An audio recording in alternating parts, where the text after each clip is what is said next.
Chapter 262. Su Jihu grunted in agreement. If the person in the capital was a wise ruler in the normal sense, then so be it, but things were not so simple. His diligence had almost reached an abnormal level. Logically speaking, this kind of abnormal diligence could only appear in the founding emperors of commoners. However, ever since he ascended the throne, his drive to govern the world was like an old farmer who had saved up all his life to buy a few acres of land. He was simply cautious and conscientious and tireless. Last year, the Ministry of Rights had a shocking record. In the 7 days after New Year's Day, he had received more than 1,500 memorials from the 3 provinces and 6 ministries, more than 3,600 matters. In reality, this emperor's royal study was lit up almost every night until the 3rd watch. It was rumored that the great eunuch Han Diaosi had to risk his life several times to remonstrate and plead for more rain and dew in the harem. Once, this person summoned relatives from Jiangnan and wrote a poem. In it, he jokingly said, "The officials have slept, but I have not slept, and the officials have not risen, but I have risen." It was rumored that once this poem came out, no one in the court dared to question Grand Secretary Zhang Julu's governance. With such great talent and strategy, as well as being extraordinarily diligent, which meritorious official would not be afraid? Loyal officials were afraid of muddle-headed rulers, but powerful officials were most afraid of wise rulers. As the saying goes, a new emperor brings new officials. This was just a bit more glossy and warm than cooking the hound after the cunning rabbit had died. However, it also exposed all the mysteries. How many old officials did not accompany the old ruler to continue their loyalty in the underworld? Su Fengnian continued, "I'm afraid of Su Shao." Su Jihu was surprised and joked, "That's strange. Anyone in the world can be afraid of the king of Bailiang, but you're afraid of our father." Su Fengnian muttered, afraid that Su Shao is old." Su Jihu was silent. Su Fengnian calmly said, "Then I'm afraid that Chen Jibao will rebel." Su Jihu nodded. This answer was within reason. Chen Jibao was not only a talented general, but also a talented general. Apart from experience, he was not inferior to the king of Bailiang, Su Shao. Otherwise, he would not have earned the 2 nicknames of War Immortal and Villain Butcher. In terms of ruthlessness, he was superior to Su Shao. To be friends with such an ambitious and ruthless character was undoubtedly a blessing, but to be enemies was a great misfortune. In front of the western wall, Jiang Bingxing witnessed the scene of his wife and son being dragged to death with blood dripping from the corners of their mouths. Although it was not recorded in any official or unofficial history, all the authorities after the end of the spring and autumn period still had lingering fears. In the Shangyan Academy, there was once a top military official who said that if Qin Jibao and the only remaining military expert, Gu Jiantang, were given 100,000 soldiers each, the chances of victory would be 50-50. However, if they were given 300,000 soldiers, Qin Jibao would definitely win. Of course, this was under the premise that the battlefield was not taken into account, but it was enough to prove Qin Jibao's terrifying strength. The imperial court did not dare to overly suppress Su Shao, partly because they were afraid that Qin Jibao would use this as an excuse to rebel. After all, that person in the capital had long been fascinated by the white-clothed war immortal.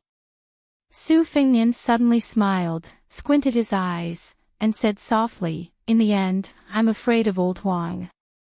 Su Jihu was completely dumbfounded, his face full of doubts. Su Fengnian smiled and said, "When I was traveling with him, I was always on tenterhooks, afraid that he would die. Without old Huang, how could I walk 6,000 miles? 300 miles was enough for me to die of exhaustion, hunger, and boredom." Su Fengnian looked at his elder sister, Su Jihu, and said, "We have endured 6,000 miles, and old Huang is not dead, I am not dead, neither of us is dead. But why did old Huang run to that bullshit martial emperor city and die?" Naturally, Su Jihu could not give an answer.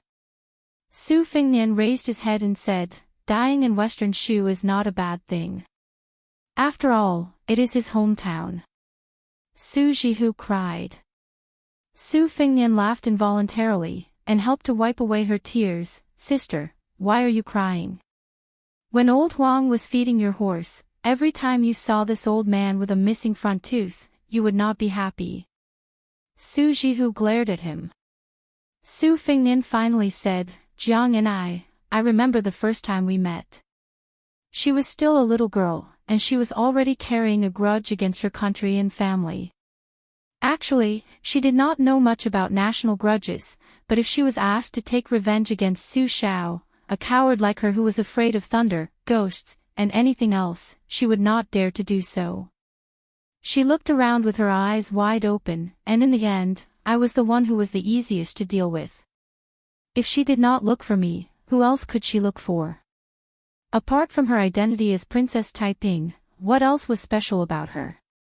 Her hands would get cold when she made a snowman, and she would not get tired when she washed clothes. After seeing me practicing my saber on Mount Wudong, she was even more afraid of the hardships of martial arts. This narrow-minded girl was not too stupid. With my support, she dared to go against Princess Suizhu. Did she really think that we were princesses on equal footing? Later, she was afraid that her heart would soften, so she wrote a death vow. In the end, she was ruthlessly taught a lesson by second sister who had returned to Beiliang. Didn't she still bear a grudge against me? Not only was she narrow-minded, she was also stingy. When she had nothing to do, she would secretly count her copper coins. But to say that she was stingy is also not right. She gave away the talisman just like that. In the end, she was just a simple little girl. I could see through her schemes that she thought were well hidden. I did not say anything and just thought that it was quite fun. When I was young, Mother once pulled Jiang Ni's hand and pointed at her cheeks. She told me that those two dimples were because she had passed through the gates of hell and arrived at the Bridge of Helplessness on the Yellow Springs Road.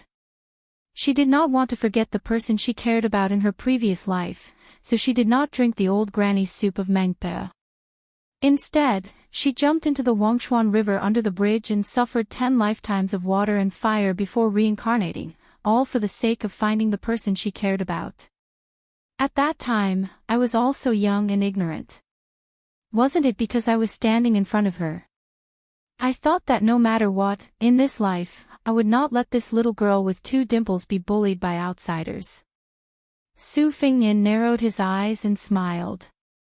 Now it seems that if she regrets it, she must have decided to not meet me in her next life on the Bridge of Helplessness.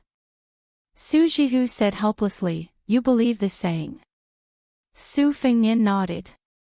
Whatever mother says, I believe. Su Jihu was just about to tease him when he saw Jiang and I standing outside the pavilion, not daring to enter. He got up and walked out of the pavilion, pushing her up the steps. Su Jihu smiled and shook his head, then directly left. After Chao Guanzi stirred up the situation, the atmosphere was so subtle that the two of them were speechless. Su Fengnian took the lead and said in a bad mood, what are you doing, coming to collect the debt? Since I have paid the money, we can go our separate ways. Jiang and I turned her head, stretched out a small hand, and angrily said, 212 taels of silver, 72 copper coins. Su Fengnian sneered. Fine, I will convert it to copper coins and let you leave here with a big sack. Jiang and I coldly snorted and turned to leave. Walking out of the pavilion, she turned her head and saw that he was facing the lake. His back was a little cold. After a long time, Su Fengnian said, you still haven't left. No matter how powerful Chao Guanzi is, if he forced me into a corner, I will just burn both jade and common stone. Who lives and who dies, it will depend on who is more arrogant between him and Li Chungang. Jiang Ni's voice was as soft as a mosquito, if I leave, will I not be able to kill you? Su Fengnian turned around and smiled. Of course not, with Chao Guanzi and the old sword god teaching you, maybe in a few years, you will be able to kill me. Go, don't hang around in front of me every day. If you are not here, remember to tell me before you kill me, so I can have a good sleep. I will sleep for as many years as I can. Jiang and I bit her lips and said, then I won't leave. If the romantic Chao Guanzi heard this, wouldn't he vomit blood? Chapter 263. Su Jihu understood the fickleness of human nature, so he had Bluebird send a few snacks and fruits to the pavilion, which were very good for relieving the heat. Su Fengnian sat down cross-legged, facing Jiang and I who had returned to the pavilion. Su Fengnian raised his head and stared at the Princess Taiping whose chest was no longer peaceful. For some reason, he thought of the painting in the study room of the Bailiang Palace, the painting of the Spring Thunder Evil Flood Dragon. The flood dragon crouched on a large rock in the middle of the river, naturally spectacular. However, Su Fengnian was more concerned about the furnace goddess by the riverside, who was stealing glances but didn't say anything. She looked exactly the same as the woman in front of him. That painting was said to have come from the hands of a great practitioner from the previous dynasty, and it contained a prophecy. Prophecies could be divided into two types, good prophecies and bad prophecies. When Su Fengnian was young, he often studied it with his mother, but he couldn't see anything profound about it. He only felt that the evil flood dragon's aura was oppressive, and he reckoned that it probably wouldn't be able to escape the fate of the bad prophecy. Su Fengnian picked up a piece of iced watermelon, and as he chewed, he asked, "Do you know who that Uncle Ches Xiao is?" Jiang and I hesitated for a moment, and then she sat down leaning against the vermilion pillar. She shook her head and said, "I only know that Uncle Ches Xiao's surname is Chao. Mother said that he's very talented." When she said the word mother, her expression dimmed. She should have called her mother. Su Fengnian rolled his eyes and sneered, "He's not just very talented. The old sword god is ranked 8th in the Wushu rankings, and Chao Chongqing has already been the Tanhua prince for 2 consecutive years. People in Jianghu call him Chao Wudi, Chao Guanzi. Now that you're rich and have the old sword god's favor, he's crying and begging to take you as his disciple. In addition, His Royal Highness Chao Guanzi is eagerly running over to be your imperial bodyguard." I'm puzzled. Normal people are like dogs when they ask for a master, but you're different. Experts are as worthless as cabbages by the roadside. No wonder Li Yishan said that you're blessed. I'm wondering if you can cause a natural phenomenon when you shake your body. Little mud man, why don't you shake it? Jiang and I rarely touched her chopsticks during the banquet, so she couldn't help but feel hungry when she saw the Linlang desserts. However, she was too shy to reach out her hand. She was already in a bad mood when she was hungry, so when she heard His Highness the Crown Prince's teasing, she suddenly became angry and glared at him. "Shake your head." Su Fengnian first pushed the plate filled with various desserts towards Jiang and I, then said coldly, "Let me tell you something serious. Practicing martial arts is like practicing Taoism. You can't escape from the 5 words, root, technique, companions, wealth, and location. The root is the bone structure, it's the most important. However, I believe that no matter how bad your talent is, it shouldn't be too bad." Next was the Dharma, which was the Dharma gate. Entering the Tao without a gate was like pouring water on a stubborn stone. One's life was less than 100 years. With a famous teacher leading the way, you'll be able to achieve twice the result with half the effort. In this regard, you're even luckier than I am. I was only able to survive in the common reed marsh because I obtained Wudong's Great Yellow Courtyard. You have Chao Chongqing and Li Chungang, 2 great masters who only appear once every 100 years, teaching you wholeheartedly. In the Lu Mansion. I can't easily ask the old sword god for advice. If I enter the Bailiang army, I may not be able to concentrate on practicing martial arts. You are different. You have Chao Chongqing to protect you. Even if he wants to use your Taiping princess name to revive the country, you can still live without worries. If you lose, you will just run away from Jianghu. If you win, you may become the 2nd female emperor in 100 years. At that time, even if you can't practice martial arts, killing me will be as easy as snapping your fingers. Only an idiot wouldn't do this kind of business without any capital. Jiang and I put a piece of soft fat into her mouth. Her cheeks bulged and her dimples appeared. She said indistinctly, "You are exaggerating. You just want me to leave." "I am not stupid. Uncle Qi Zhao is amazing. But how difficult is it to revive the country? The king of Beiliang has 300,000 Beiliang cavalry and he still doesn't dare to be emperor. So what if Uncle Qi Zhao is the third most powerful expert in the world? Can he defeat 300,000 people? If I leave, I won't be able to kill you for the rest of my life. Do you think I will let you succeed?"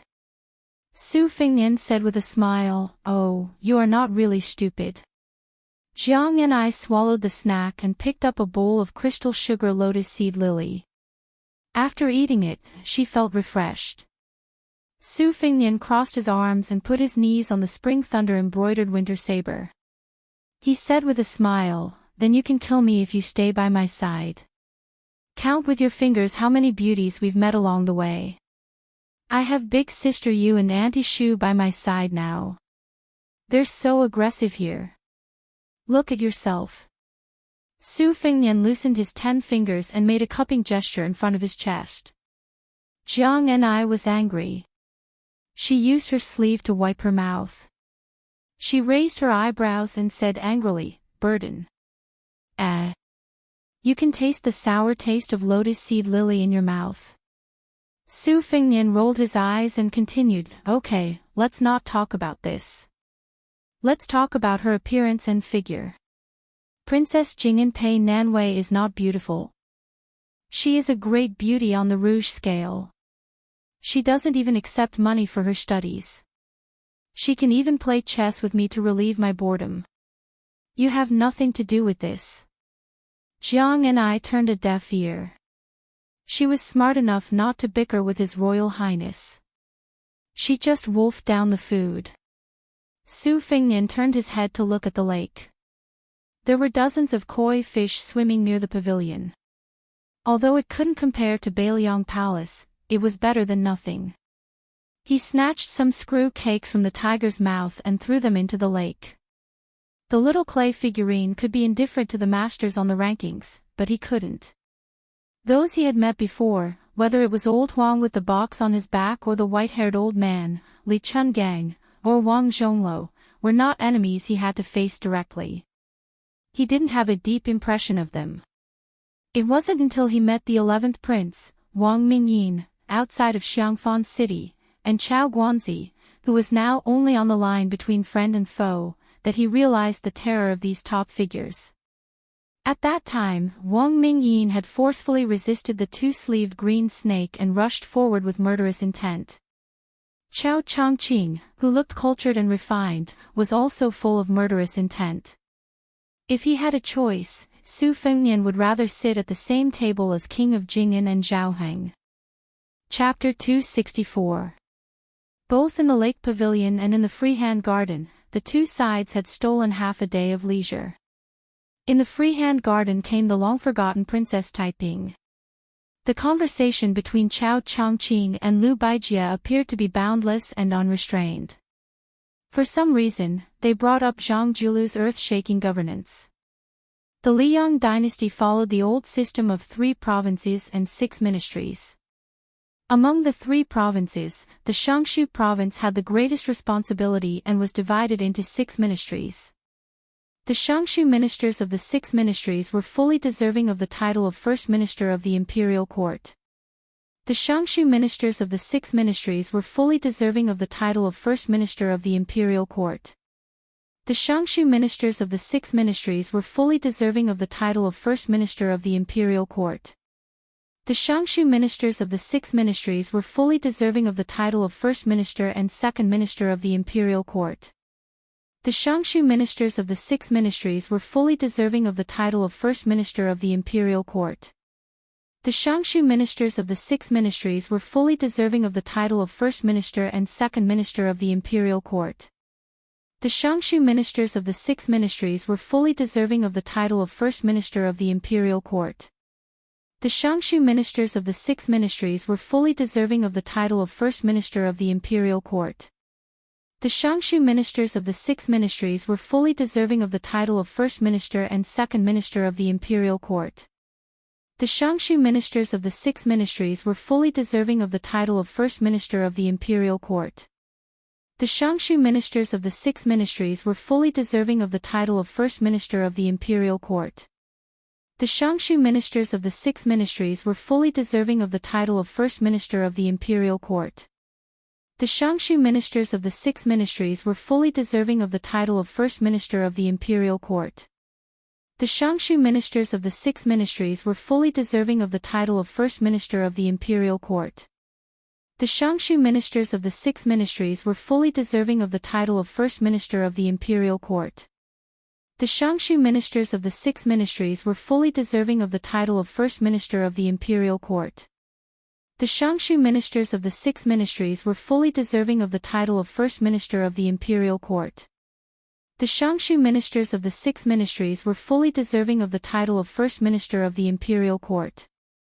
The Shangshu ministers of the six ministries were fully deserving of the title of First Minister of the Imperial Court.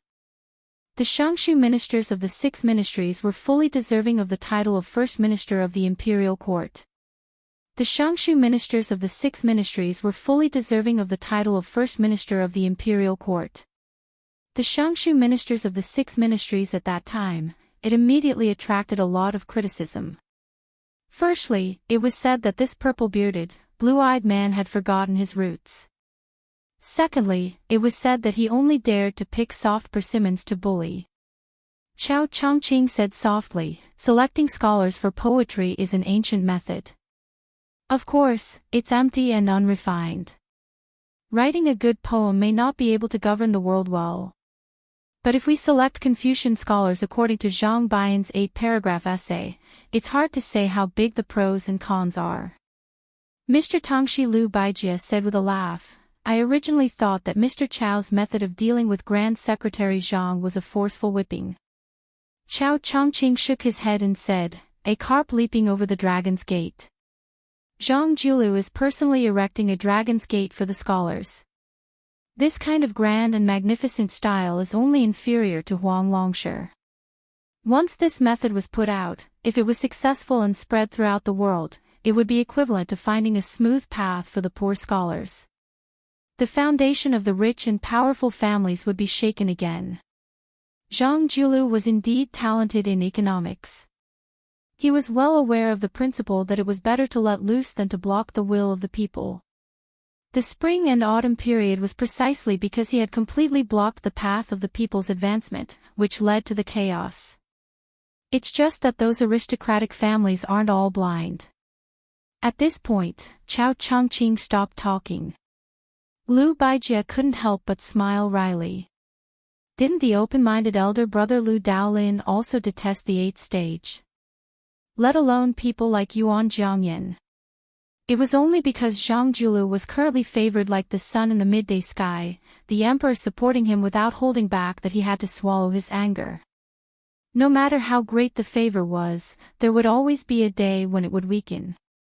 When the time came, the rich and powerful families would erupt in anger. What would happen to Zhang Julu, heaven knew. With Zhang Julu's insight, it wasn't necessarily that he didn't see this hidden danger. The deeper the rebound, the greater the danger. It was just that he didn't know why this first pillar of the dynasty always insisted on doing this. Chao Chongqing was outside of the situation. Moreover, unlike Lu Baijie, who had been focused on martial arts for many years, he could see the general trend of the world more clearly. The reason why he admired that blue-eyed man was because this person had a deep fear of Bailiang Su Shao, and even had a prejudice against the big shots of the Ministry of War headed by Gu Jiantang. However, it wasn't limited to the struggle for power in the imperial court. In the true sense, he was resolute in his plans for the long-term stability of the dynasty. If it was an outstanding figure with the slightest desire for power, he would spend a lot of energy to deal with a prince with a different surname, Su Shao, or even the 6 vassal princes to stabilize his position in the emperor's heart. However, Zhang Julu was different. For the sake of the overall situation, he was willing to work together with Gu Jiantang to plan things together, and could confide in the elders of the 8 kingdoms. Chao Chongqing was good at observing the situation and was good at judging the situation. He could roughly see that Zhang Julu might have done a great favor to the Liang dynasty when he was alive, so much so that even the title of chief scholar and posthumous title of Wenjing were insufficient to describe his great achievements. However, after his death, he would most likely bring disaster to his family. He was far less intelligent than the black-clothed sickly tiger Yang Taisui. Chao Chongqing sighed in his heart. As scholars, we will not pass on this responsibility. It is a pity that Zhang Julu was not born in West Chu.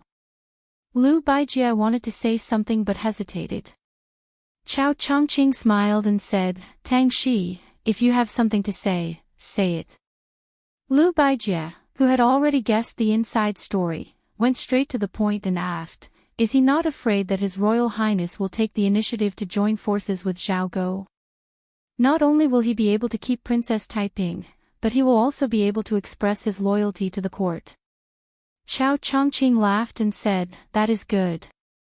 To tell you the truth, this kind of seemingly unreasonable move is exactly what Chao Chongqing wants. The old god of swords, who had been kicking at the side, laughed coldly and interrupted, don't worry. That Su fellow is not that stupid. Chao Chongqing did not think much of it. He slowly got up and walked out of the freehand garden.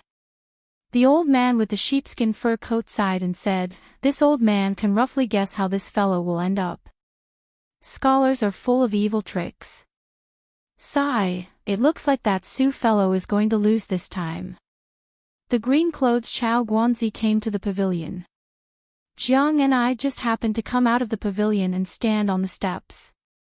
Chao Chongqing bowed and said, if the princess wants to marry into the Beiliang palace, Chao Chongqing can leave today. Jiang and I looked as if he had been struck by lightning, his face pale. If some things are not said clearly and you deceive yourself and others, you can be muddle-headed for the rest of your life and play around easily.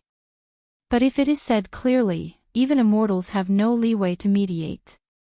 In the pavilion, Su Fengnian subconsciously raised his hand, as if he wanted to pull something, but he put it down in the end.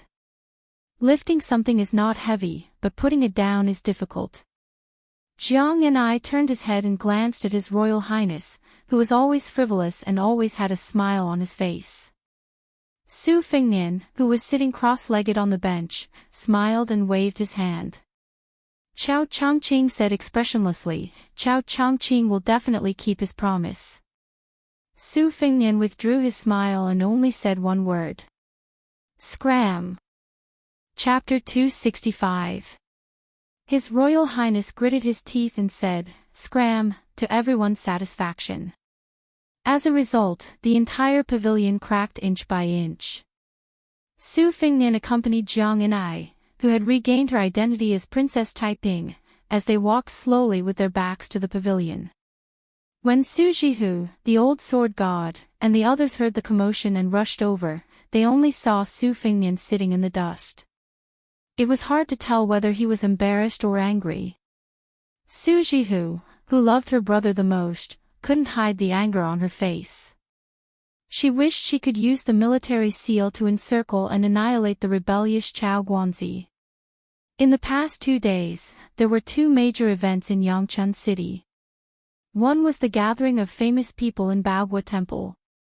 The other was Gu Jiantang's former subordinates leading troops into the city. They were undoubtedly targeting the Crown Prince of Beiliang. With the connections Su Jihu had accumulated in Gangnam-do over the years, it wasn't that he couldn't take advantage of the situation. At the very least, he could make Chao Chongqing unable to continue acting mysterious. However, Su Fengnian, who had been warned by the pavilion's destruction, didn't crazily fight Chao Chongqing to the death. He got up and walked toward his elder sister Su Jihu. He held her hand and squeezed out a smile. Su Jihu felt even more uncomfortable, but she finally managed to hide the anger on her face. The siblings returned to the comfortable garden and sat down. Not long after, Blue Bird stood at the door and reported, "Princess Chang, Your Highness, Jiang and I and Chao Chongqing have left in the carriage arranged by Tang Shi Sword Saint." Su Fengnian asked, "Li Chungang left with them?" Blue Bird shook her head and said, "No, the old sword god asked me to pass a message to Your Highness. He will only leave when he returns to Beiliang." Su Fengnian laughed and said, "What a great reassurance." Su Jihu hesitated for a moment and took out a letter from her sleeve. She smiled and said, "When it rains, it pours. Your second sister just sent a letter saying that you shouldn't go to Shangyin Academy. Even if you go, she won't see you. It seems that she's really angry that you came to Hutting County first and not her place. What should I do? Do you want me to plead on your behalf?" Su Fengnian smiled bitterly and said, Don't add fuel to the fire. At worst, I'll take a detour to Mount Longhu to find Huang Manor. Since I didn't go to see second sister first, I should at least pretend that I'm going to Shangyin Academy as the finale. Otherwise, second sister will definitely refuse to see me." When it came to Su Weisheng, Su Jihu had a sharp tongue but a soft heart. After all, they were sisters. He nodded and said softly, "Your second sister is very ambitious. She cares about you very much. After you meet Huang Manor, don't send her a letter saying that you're going to visit her at the school. Give her a surprise, then she won't be able to keep a straight face." Su Fengnian's thoughts wandered. He frowned and asked, "This time I fought in Yangchun City. Will it embarrass Lu Daolin?" Su Jihu said confidently, "It's not a big deal. The position of the Chancellor of the Imperial College is noble, but it's not as practical as the position of Minister of the Six Ministries. In the past, we had to be careful of our Confucian demeanor and couldn't lower ourselves to do it. This time, we suffered a loss, but we might gain a blessing in disguise. Moreover, Uncle has already made up his mind to take up a position in the Ministry of War. Although the rich families compete for power, Gu Jiantang has always been in charge of the Ministry of War. Among the six ministries, the members of the aristocratic families in the Ministry of War have the least say. This time, even if they don't get along with Madame Lu, they'll have to pinch their noses and agree. If the head of the Lu family can take charge of another ministry, Madame Lu will have a higher status. She won't have to be bullied by both sides like before. The scholars of the various halls, the heads of the two provinces, the six ministers, and the assistant ministers of the six ministries. There are more than 20 people in total. These people can be considered the first line of officials in the capital. Whether or not a family can gain power depends on whether or not they can occupy one or two of these positions. Because the Palace Secretariat has been reluctant to part with its head of the Palace Secretariat for a long time, the dozen or so great yellow sects all have their own positions. Moreover, that person in the capital doesn't allow these people to band together.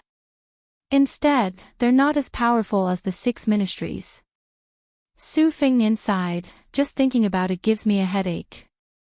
Su Jihu asked, "You're letting them go just like that?" Su Fengnian said helplessly, "Chao Zhangqing, this fellow is an old sparrow on the Spring God Lake. What kind of storms and waves hasn't he seen before? The fact that he didn't make a move against me is already giving face to Jiang and I. In front of me were two paths. The first was to hope that Li Chungang would go all out and pull in Zhao Go, the government, and the military to kill Chao Chongqing together. If I offended him too much like this, it would ruin Chao Chongqing's overall situation. Once he escapes, let alone me, perhaps even Su Shao would have to brace himself to deal with his assassination. I know that this kind of expert sneak attack is unsolvable. A single miss he has put my life on the line several times. If Chao Chongqing wants to kill someone, only that person in the capital can barely maintain a stalemate. The other path was that what the eye doesn't see, the heart doesn't grieve over. What can I do? What can I do when my skills are not as good as his? Jianghu is a dangerous place. As a result, if one drifts in Jianghu, how can one not suffer a blade? This was what Wenhua said, and it really made sense. Otherwise, I would like to heroically say to Chao Guanzi that if he has the ability, then come and fight me. But can I? It's possible that as soon as I finish speaking, my head would be taken away. Su Jihu patted the back of His Royal Highness's hand and consoled, the sooner you master the Bailiang cavalry, the sooner you don't have to be afraid of anyone. Su Fengnian smiled, sis, don't worry. The 6,000 li that I walked with old Huang was not in vain. My heart won't be broken so easily. When Hua's dog mouth can't spit out ivory, but how can he not suffer a blade? There's another sentence after that, it's very chewy. Su Jihu curiously asked, let's hear it. Su Fengnian laughed and said, if one drifts in Jianghu, how can one always suffer a blade? Su Jihu clutched his stomach and laughed until tears suddenly flowed out of his eyes. It wasn't clear whether he was amused or sad. This was the second time today that Su Fengnian helped his elder sister wipe away her tears. He gently said, sis, it's about time for me to leave. If you continue crying, I won't be able to leave. Su Jihu suppressed the reluctance in his heart and pretended to be magnanimous. Go, go, go. I originally wanted to introduce you to some beauties with clean backgrounds. The women in Gangnam-do are all fresh and beautiful. It's better that you leave, lest my heir Chiao's soul is distracted. Su Fengnian laughed involuntarily and said, that girl heir Chiao is muddle-headed or blind. Why would she fall for me? Su Jihu's eyes unknowingly filled with tears again. He laughed with a sobbing tone, do you think that everyone is as heartless as that girl Jiang and I? You leave just like that. Even if you raise a dog, you've already developed feelings for it. Su Fengnian sighed, sis, you've gone overboard. Su Jihu heavily exhaled and said indignantly, it's not easy for her either. She's so small and yet she has to carry the entire West Chu on her shoulders. At the end of the day, Chao Zhangqing is the one who isn't a good person. Entering the imperial palace 3 times in these years sounds quite heroic, but in the end, he still has to use Jiang and I, this young girl, as a scapegoat. He really can't protect his reputation. Su Fengnian stood up and said, I'm going out for a walk. Su Jihu worriedly asked, are you all right? Su Fengnian made a pig's face before Su Jihu let him go. Blue Bird did not follow. Su Fengnian walked to the entrance of the courtyard alone. He withdrew his feet and walked into a side room in the courtyard. It was elegant and clean. In the corner of the room, there was a large bookcase. Su Fengnian saw a dozen copper coins scattered messily on the table. After sitting down, he picked them up one by one and held them in the palm of his hand. That year, she had walked into Bailiang Palace alone. Today, she also walked out of the courtyard without a single item. Su Fengnian stacked the copper coins on the table and rested his chin on the table in a daze. He noticed that his chin was a little wet and suddenly came to his senses. He laughed bitterly and then his eyes became firm. He wiped his hand and put away the copper coins. He hurriedly walked out of the room to get the sword case and the horse from the stable. He rode out alone. On the official road, he caught up with Chao Changqing's carriage. Chao Changqing slowly stopped the carriage. He did not deliberately make things difficult for His Royal Highness who had spoken disrespectfully. Just riding alone was enough of his sincerity. Chao Changqing could even kill His Majesty the Emperor. Why would he fuss over the word scram? If he had not discovered the truth, Chao Guanzi could have slowly ended things. He would not have ended up in this worst-case scenario where both sides were defeated and injured. Chao Guanzi could ignore the eyes of the world, but he was not willing to let Princess Taiping bear a grudge. Su Fengnian waited for Jiang and I to lift the curtain and stick his head out. He handed over the sword case containing the great Liang dragon sparrow and said lightly, "This is for you." Her eyes were unfocused. She did not extend her hand and was about to put down the curtain. She did not even look at the red sandalwood sword case. Su Fengnian bent down and placed it behind Chao Chongqing, in front of her.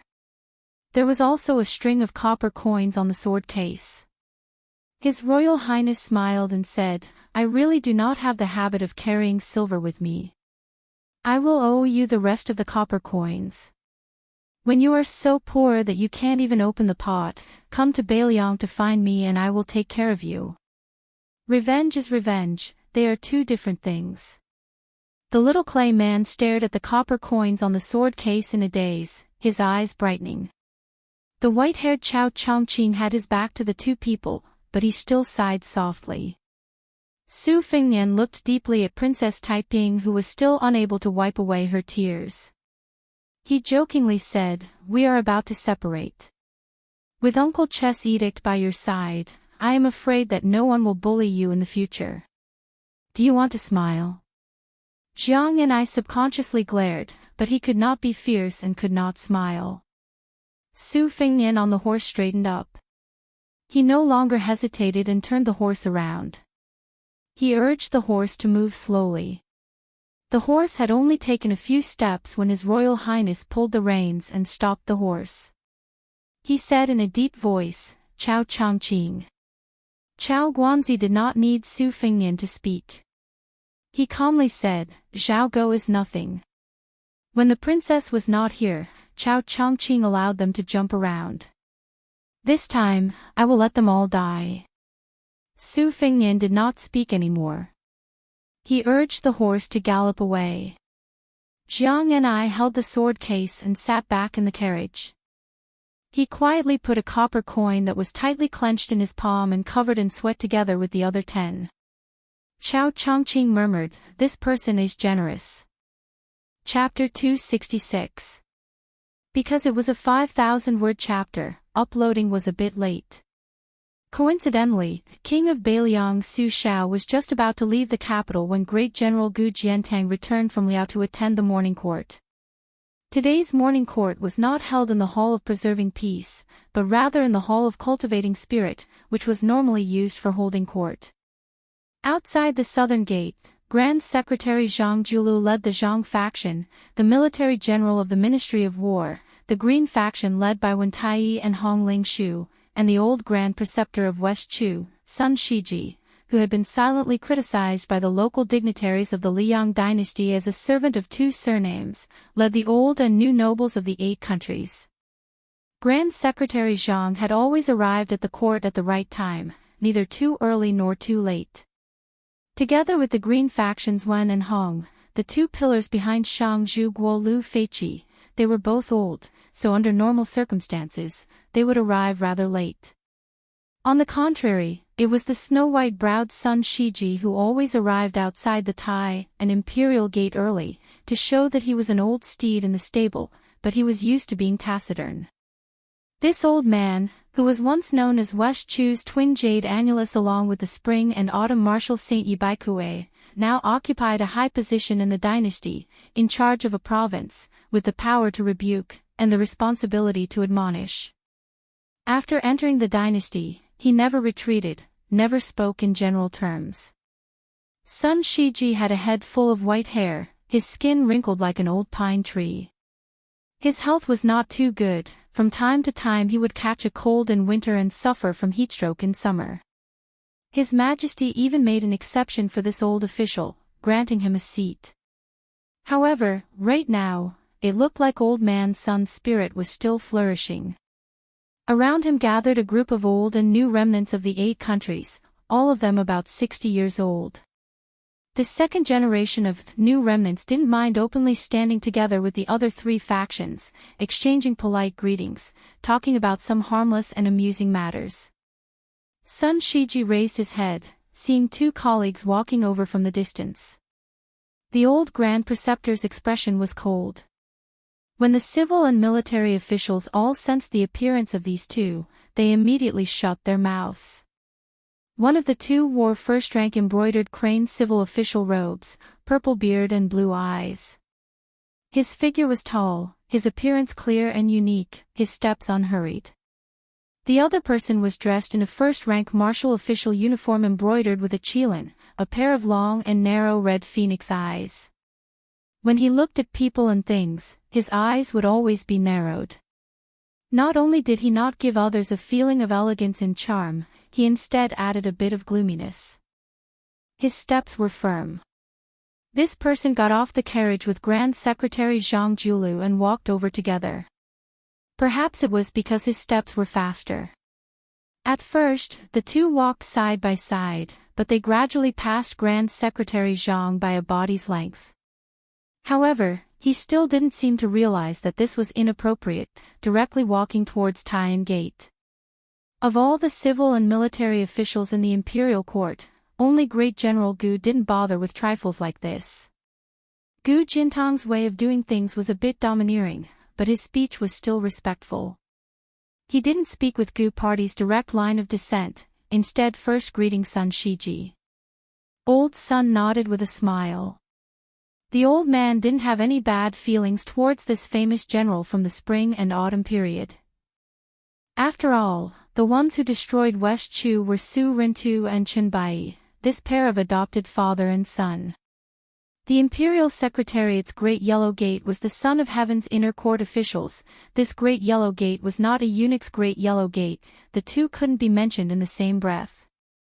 Only the Imperial Secretariat's Great Yellow Gate was closest to the Emperor, not losing out in the slightest to the eunuchs in the palace. Moreover, the Great and Great Yellow Gate's reputation in the scholarly world were all excellent, so they were the most confident in front of the eunuchs, wishing they could seize the opportunity to purge the emperor's side to show their true colors as loyal officials. As a result, they were greatly feared by the eunuchs. As a result, the Imperial Secretariat's Great Yellow Gate status was noble and illustrious. More than 10 of them were popular in the imperial court, but they didn't stand on their own against the 4 factions, and instead dispersed. There was a large disparity in the age of this group. There was no lack of older people like Sun Shiji, and there was a large number of people like Gu Jiantang.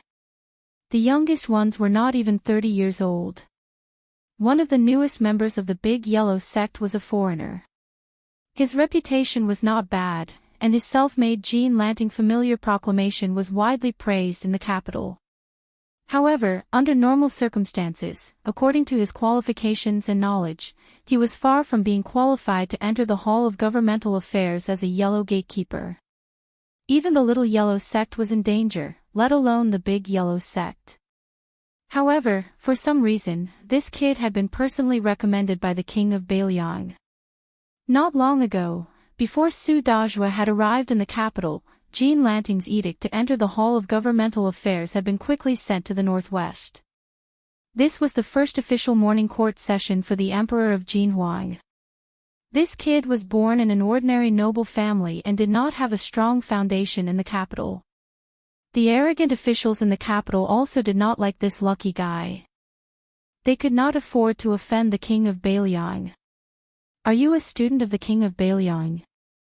Fine, we won't find trouble with you, but if you want to have a good chat with you, there's no way.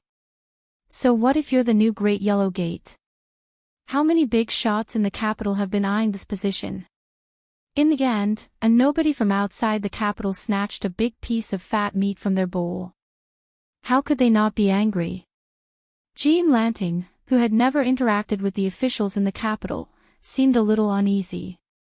He stood alone in the corner, being stared at by the cold eyes all around him, and his body was covered in sweat. The complacency he had when he first entered the capital was swept clean. There was even a casual rider from the nearby Wuxia province who sneered, "People say that the Northwest barbarians are monkeys wearing hats.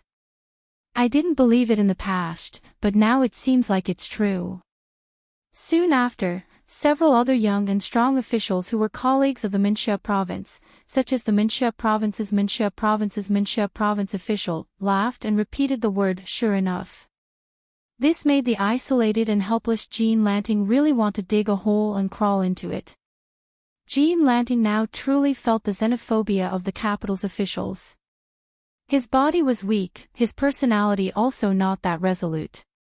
After suffering this type of grievance that he had never expected to encounter before, his eyes immediately turned completely red, actually showing signs of tears. This even more so provoked the sneers and mockery of some of the officials who were the best at bullying the weak. At this time, Grand Secretary Zhang Julu looked over from the distance. When he saw this scene, he frowned slightly, stopping his steps. Gu Jiantang originally intended for Grand Secretary Zhang to enter the imperial city first, but when he saw the Grand Secretary turn around and walk away, Great General Gu didn't stand on ceremony either, taking the lead to walk through the main gate. The Gu generals naturally followed in a line. Sun Shiji and Green Party's two great consecrators also followed closely behind. In the court, Zhang Party's influence was the greatest, their numbers the most numerous. Before the Grand Secretary entered the city gates, they obviously didn't dare act blindly without thinking. They could only stop where they were, all of them looking towards the Grand Secretary. They looked at each other in dismay, all of them seeing the confusion in each other's eyes. The extremely dignified Zhang Julu arrived at the crestfallen Jean Lanting's side, saying with a gentle smile, "Jean Huang Men, a few days ago, I thickened my skin and specially asked Chancellor Huan for a few blades of Lanting Sichuan.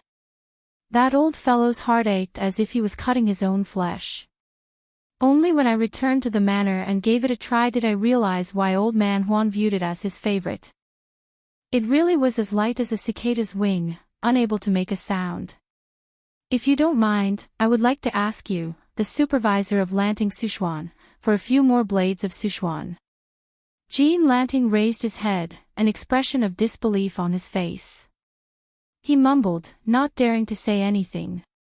Those officials who were originally waiting to watch a good show slowly dispersed, no longer daring to openly ridicule this outsider who was lucky enough to occupy a high position. Grand Secretary Zhang didn't seem to mind either. He patted Jean Lanting's shoulder, and when he brushed past him, he said indifferently, "Only a gentleman can avoid cliques and pursue personal interests. Let others laugh today, but there's no harm in seeing who laughs 10 years later." Jean Lanting's legs went soft, almost about to kneel down for that figure. A gentleman would die for his bosom friend. This dynasty's Gaozu established the belt system, from the Son of Heaven to the feudal lords, princes, ministers, as well as third rank and above, they were allowed to use a jade belt. The amount of jade embedded in the belt was also regulated by Ming law. The current dynasty's great pillar state Su Shao, because of his outstanding military achievements, the late emperor bestowed a white jade belt embedded with 15 pieces of jade. The great general Gu Jiantang received 13 pieces of jade. When it came to the current Son of Heaven, the number of belts bestowed upon him was few and far between.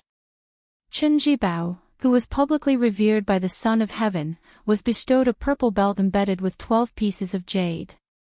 After the old Grand Secretary passed away from illness, Grand Secretary Zhang Julu, who had risen more than 10 ranks in 2 years, was bestowed 4 purple belts, one embedded with gold, and the other embedded with jade was 6, 10, 13, increasing in that order.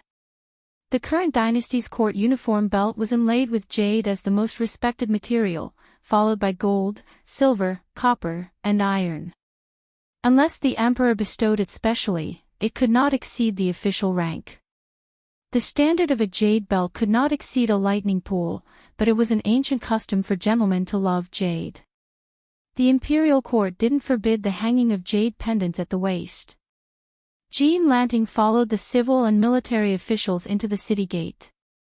Along the way, jade pendants were knocked, making ding-dong sounds, creating a clear and ethereal sound. Jean Lanting's mind swayed. This was precisely the center of the entire Liang dynasty. Chapter 267. Compared to Lu Daolin's resignation as the right chancellor of the Imperial College, which was approved by the emperor, the entry of the nameless Jean Lanting into the secretariat seemed insignificant. The case of Bailiang's heir killing of scholars in Gangnam-do immediately caused a huge uproar in the capital where the ears and eyes were the most informed. There were 30,000 imperial scholars in the Imperial College. Their emotions were aroused and they were noisy. Even though they knew that the prince with a different surname was still in the capital, they still couldn't stop the explosive discussion of these future pillars of the dynasty. The Imperial College in Great and City was originally very small, limiting admission to members of the imperial family, relatives, and the descendants of third-rank meritorious officials. It was expanded during the time of the late emperor, adding 5 halls, 6 halls, and 18 floors. When the spring and autumn period ended and the world was unified, the Imperial College completely opened its doors. Now, it already accommodated 30,000 students. The buildings of the Imperial College stretched for 10 miles, magnificent and unprecedented. The Imperial College had 2 chancellors on the left and right, similar to Shangyin Academy. During these years, imperial scholars poured into the Imperial College like carps crossing the river, forming a community of scholars and vaguely showing the majestic atmosphere of competing with the academy. As the right chancellor, Lu Daolin, the head of the Lu family in Yangzhou, had a position only below left Chancellor Huan Wen, who was once from the same school as Grand Secretary Zhang. This time, due to the vicious actions of his in-laws in Gangnam-do, his reputation was damaged. He felt that he could no longer be a role model for the 30,000 students of the Imperial College, so he took the initiative to resign. As for whether or not left Chancellor Huan Wen added fuel to the fire, perhaps only Lu Daolin, who was involved in the situation, knew. Lu Daolin had closed his doors and declined visitors these days, making people feel that Chancellor Lu, who had failed miserably this time, was truly disheartened. Lu Daolin sat behind the desk, holding a saint's book. His expression was calm, without a hint of dejection. The head butler walked over quickly and only slowed down when he reached the door. He bowed and said, "Master, de Zhugua is here to visit." Unexpectedly, Lu Daolin thought for a moment and said in a deep voice, "Open the middle door." The head butler had a strange expression on his face. Reporting to Master, de Zhugua said that it was troublesome to open the middle gate, so he went in from the side gate. "He will be here soon." Lu Daolin smiled and shook his head, feeling a little helpless. He stood up and straightened his clothes. Just as he stepped out of the study, he saw a hunchbacked man walking in from the inner corridor. This old man suddenly hugged his neck and laughed as if he was criticizing him. "In-law, oh in-law, you're not being honest. The Demoyai courier station is only a few steps away from here." "What? Did you insist that I come to see you? Can't you sell me some face? What kind of in-law are you?" One of them was the powerful king of Beiliang, and the other was the former chancellor of the Imperial College. When the two families met, the latter was hugged by the neck and almost couldn't breathe. Fortunately, the chief butler had served the Lu family all his life, so he didn't look away. Lu Daolin, who had a good reputation in the north and south, and who was recognized as having a deep understanding of ancient customs, could only tilt his neck and say helplessly, "De Zhugua, this is not proper." Su Shao let go and walked into the study with his hands behind his back. Lu Daolin signaled for the chief butler to close the door. Only the in-laws, who were the center of attention, were left in the study. Su Shao sat casually on the chair and asked with a smile, "Suddenly you don't have an official position. Does your heart feel empty?" Lu Daolin smiled. "It's okay." Su Shao waved his hand and said directly, "I won't beat around the bush with you. Just say it. There are 6 ministries in the Ministry of Works. Where do you want to go? Tell me clearly. Of course, you don't have to think about the Ministry of War. Gu Jiantang, that bastard, has always seen it as his wife in his bed. He'll get angry with anyone who goes there. As for the Ministry of Appointments, it's also difficult. Zhang Baiyan's territory is made of iron, so it's almost impossible to get in. As for the Ministry of Justice, it's not suitable for you to go. Ministry of Rights, Ministry of Revenue, Ministry of Works. In-law, pick one. If you want me to leave the capital earlier, you'll have to give me some capital." Although Lu Daolin had this intention long ago, since he couldn't stay in the Imperial College and couldn't compete with Huan Wen for so many years, he might as well find another way. However, no matter what, in the past, the Imperial College's chancellors were the top-notch officials. At the time, the whole of governmental affairs didn't set up provincial magistrates for the two provinces. Even the highly respected Sun Shiji was only a left servant, so the two chancellors became the top-notch officials. Speaking of which, since Lu Daolin had only lost to Huan Wen in the Imperial College these years, he naturally cultivated many of his confidants. It could be said that he had students all over the world. His only regret was that if he went to one of the 6 ministries, he probably wouldn't be able to get the title of Grand Secretary in this lifetime. No matter how open-minded Lu Daolin was, in the end, he couldn't escape the stereotype of a famous scholar. However, this time he took a step back and didn't hurt his heart. His Majesty also hinted that he should enter one of the ministries. Lu Daolin thought that the Ministry of Rites was the most likely place for him to go. He originally felt a little regretful, but when he received a letter from his clan brother, Lu Baijie, saying that he wanted to fight for the position of Assistant Minister of War, Lu Daolin immediately became very happy. In this way, it was the best time to go to the Ministry of Rites. Otherwise, it would touch the bottom line of the other 3 families in Yangzhou. Lu Daolin did not want to complicate things at this time. Anyway, as long as his brother Lu Baijie was willing to be an official, everything would be settled. For the Lu family and the scholars group of Yangzhou, this was a great blessing. There was no one around, so he no longer called Su Xiao a pillar of the country. After calling him in-law, Lu Daolin smiled and said implicitly, Minister Lu is old and unwell. Before the new year, he mentioned to His Majesty that he wanted to retire and return home. Su Xiao curled his lips and said straightforwardly, then it's settled. Lu Daolin hesitated and said softly, it's okay if in-law doesn't show up. Su Xiao spat and pointed at Lu Daolin's face. He scolded mercilessly, you pedantic in-law, do you really think that the minister of the 6 ministries is in your pocket? If I don't show up, do you believe that Zhang Baiyan and Sun Shiji can press you to a broken place and not raise your head? Lu Daolin was shocked. Su Xiao shook his head and said with a smile, in-law, you have read a lot of sages and know a lot of principles. However, being an official is not something that can be done just because you have a little face. I'll say this first, if you still treat the Minister of the Board of Rites as the Chancellor of the Imperial College, you will have to pack your bags and get lost before long. Lu Daolin sighed and said, I understand. Su Xiao waved his hand and smiled. He narrowed his eyes and said, Feng Yin is messing around on Gangnam-do and has caused your family to lose the foundation of the Imperial College. Are you angry? Lu Daolin said seriously, it would be hypocritical to say that I'm not angry. However, to be honest, His Royal Highness is angry about this matter. If a family member doesn't help a family member, no matter how big the family business is, it will be ruined. This is a principle that even a country bumpkin understands. Lu Daolin understands.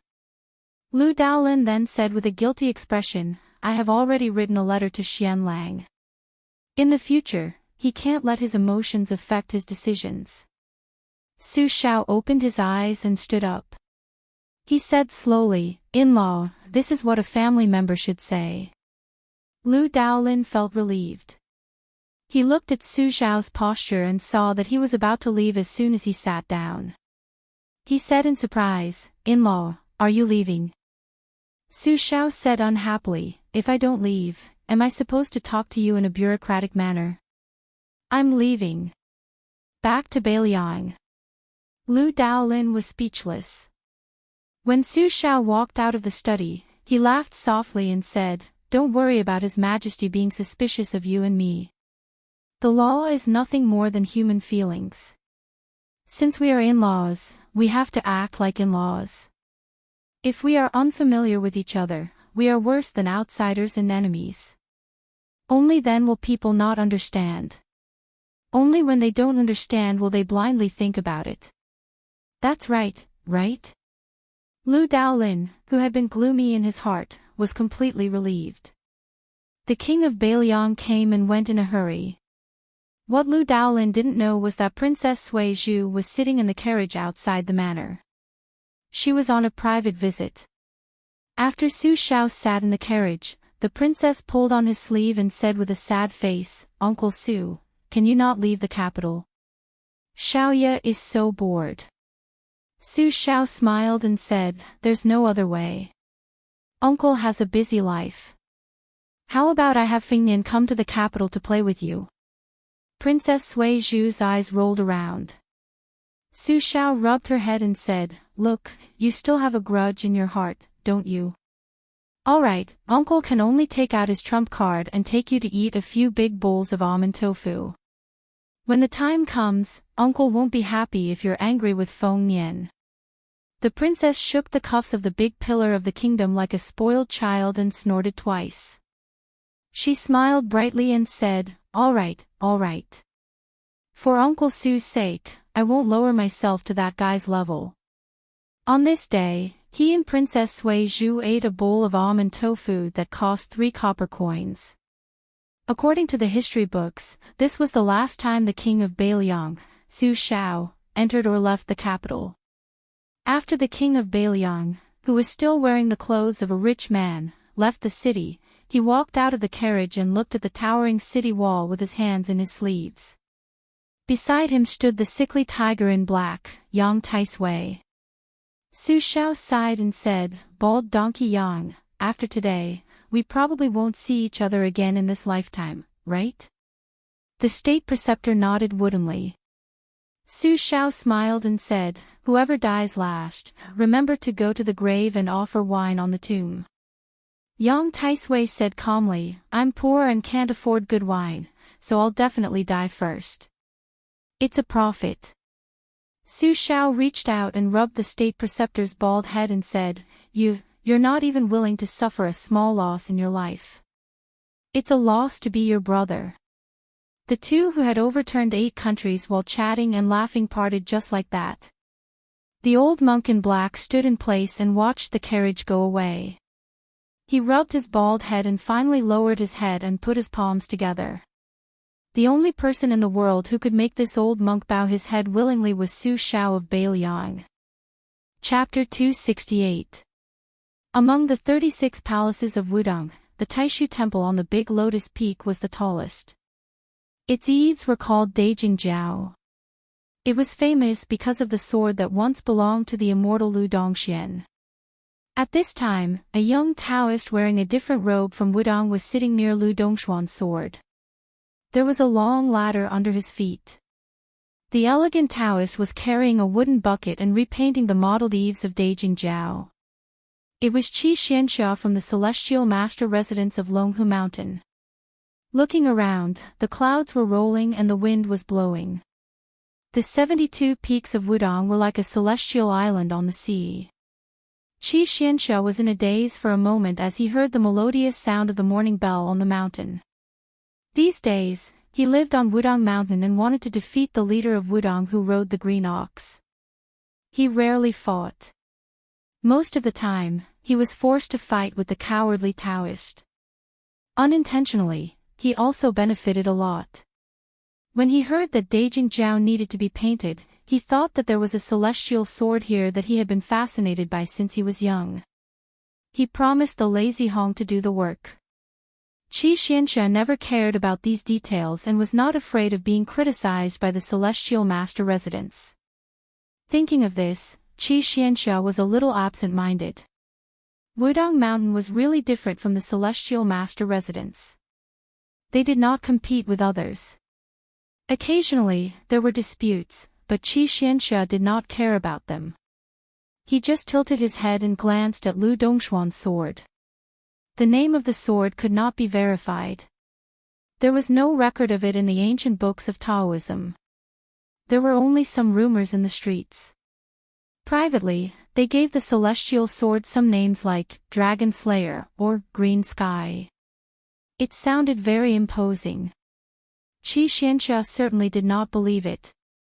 However, it was true that this celestial sword did not have a scabbard. Lu Dongxian once said, "Only heaven and earth can make the sword robe of this sword." The sword robe was the scabbard. But now, the ancient sword had a peachwood scabbard. Qi Xianxia remembered this and did not know whether to laugh or cry. Some time ago, he asked the leader with the surname Hong. That guy hesitantly told the truth. Only then did Qi Xianxia know that Hong made the scabbard for the celestial sword when he was young. As for the reason, the young leader refused to say it even if he was beaten to death. If it was in the celestial master mansion, Immortal Lu's relics would have long been hidden in the main hall and enshrined with layers of talismans. Not to mention adding a scabbard without permission, it would be difficult to even see it. Taking 10,000 steps back, if he really wanted to find a sword room for the immortal sword, he would at least need a python skin and tendon to match his identity. Wudong Mountain had too few rules. Qi Xianxia lowered her head to look. The one with the surname Hong was practicing a fish technique. Behind this young chief, there were close to 100 Wudong Taoists who practiced fish techniques. They were both young and old. At first, the ones who practiced with the bull riding martial arts were just little Taoists who thought it was fun. Over time, the older generation of Taoists smelled the ancient charm of the martial arts. Twice a day, during the morning bell and evening drum, they would voluntarily come to the Taishu temple to practice with them. The bull riding martial art started with a plain momentum and was purely natural. In general, the martial arts were big circles within small circles, big circles within small circles, like a silkworm spinning silk continuously. Qi Xianxia had never seen this set of boxing style. Later, when it was mentioned, she knew that it was created by Hong, who watched the bells and drums on the mountain all year round. Although Qi Xianxia had been practicing swordsmanship since young, she naturally knew what was good and what was good. This boxing style accumulated thousands of caddies, pulling a big frame like covering the sky and earth. When it entered a small frame, it was like a mustard seed containing Mount Sumru. Not to mention the actual combat effect, the most important thing was the concept. To be honest, Qi Xianxia was somewhat jealous of this guy's talent. On the square, the young leader slowly retracted his fist. The rest of the Taoists' movements were the same. They were already 20 to 30% similar. An old Taoist came forward to ask for advice from the leader. As he spoke, he praised that if one practiced this boxing style for a long time, they would be able to walk on ice in the abyss without moving, like a mountain hitting the water in the middle of the river. The young leader listened without blushing or being proud. He laughed and said that it was nothing. The old Taoist was worried and said that if this set of boxing style could be learned by everyone on the mountain, it was hard to guarantee that it would not be secretly learned by outsiders. The leader shook his head and smiled, saying that it was not a problem. This set of boxing style was good at nourishing one's body and mind. If more people learned it, Wudong would have more merit. The old Taoist smiled and no longer worried about groundless things. So what if the leader was young? With this kind of breadth of mind, when had he ever lost to the mansion of the celestial master? When Hong Shixiang saw Qi Xianxia carrying the wooden bucket down the ladder, he ran over to help him take the wooden bucket. They went down the mountain together and walked side by side towards the little lotus peak. When some of the disciples on the square saw this, they felt proud. Look, what's wrong with the little celestial master? Isn't he still subdued by our leader? Qi Xianxia did not care about these little thoughts. On the way down the mountain, Hong Shixiang led the green ox. It was still leisurely hanging on one of its horns. The other horn was hanging on the wooden bucket. It was swaying and looked very comical. He smiled and said, "When I was practicing the boxing style, I felt a trace of resonance between you and the ancient sword. When you leave Wudong one day, let me know and I'll give you the sword. If you feel embarrassed, I'll just lend it to you." Qi Xianxia was not happy but angry. He reprimanded, "Ancestor Lu's relic is the weapon of your Wudong for 500 years. How can you treat it as child's play and give it away just like that?" Hong Xixiang did not care and said, "Didn't I say that I'll lend it to you?" Qi Xianxia snorted coldly, "Don't mention this again." Hong Xixiang said with emotion, "His Royal Highness is still the most daring. When we went down the mountain, if it wasn't for me hugging his leg and begging him, you wouldn't have seen this sword." Qi Xianxia was indifferent to this. He only said sincerely, "Outside the box, the world is full. Inside the box, the sword aura is long. Ancestor Lu's style in the past can be seen." Hong Xixiang muttered, Ancestor Lu had warned the emperor to take care of his own fate and not to disturb the emperor's path of governance through internal and external alchemy. Since ancient times, the necromancers caused disasters and caused national disasters. It was all because the traveling immortals entered the imperial court and cultivated for the sake of benefits. How is this true cultivation? It's more like cultivation. Just like your martial uncle Zhao Danping who preached in the capital, he participated in the imperial court's affairs. I heard that he wrote memorials to the Heavenly Lord with beautiful words. Therefore, he was called Scholar Qing Ci by the people in the capital. Isn't this great celestial master ashamed? Because he was favored, I don't know how many Taoists and necromancers wanted to rely on this path to achieve a meteoric rise. It's not necessarily not a disaster for the orthodoxy. Chapter 269. Qi Xianxia was probably concerned about the Venerable's taboo. Even though he disagreed with the Longhu celestial master Zhao Danping's actions, his expression remained calm and he did not comment. Hong Xixiang brought Qi Xianxia to the hut where the crown prince of Beiliang used to practice his swordsmanship. The vegetable garden outside the hut was full of greenery. This year, he was the one taking care of it. He picked a cucumber, wiped away the thorns and put it into his mouth. The young chief sighed again and again. He thought of the slender girl who carried him up the mountain. He thought of the sword that senior brother Wang praised under the big gung horn. Regarding the grudges between His Royal Highness and her, as an outsider, he felt like he was looking at flowers in a fog. If someone said that His Royal Highness did not care about her, Hong Xixiang would not believe it even if he was beaten to death.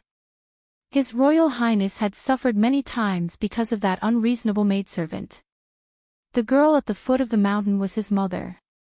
Hong Xixiang looked up at the sky and muttered, "This Princess Taiping is really not living a peaceful life." Qi Xianxia stood outside the vegetable garden and looked at the young chief who was sighing.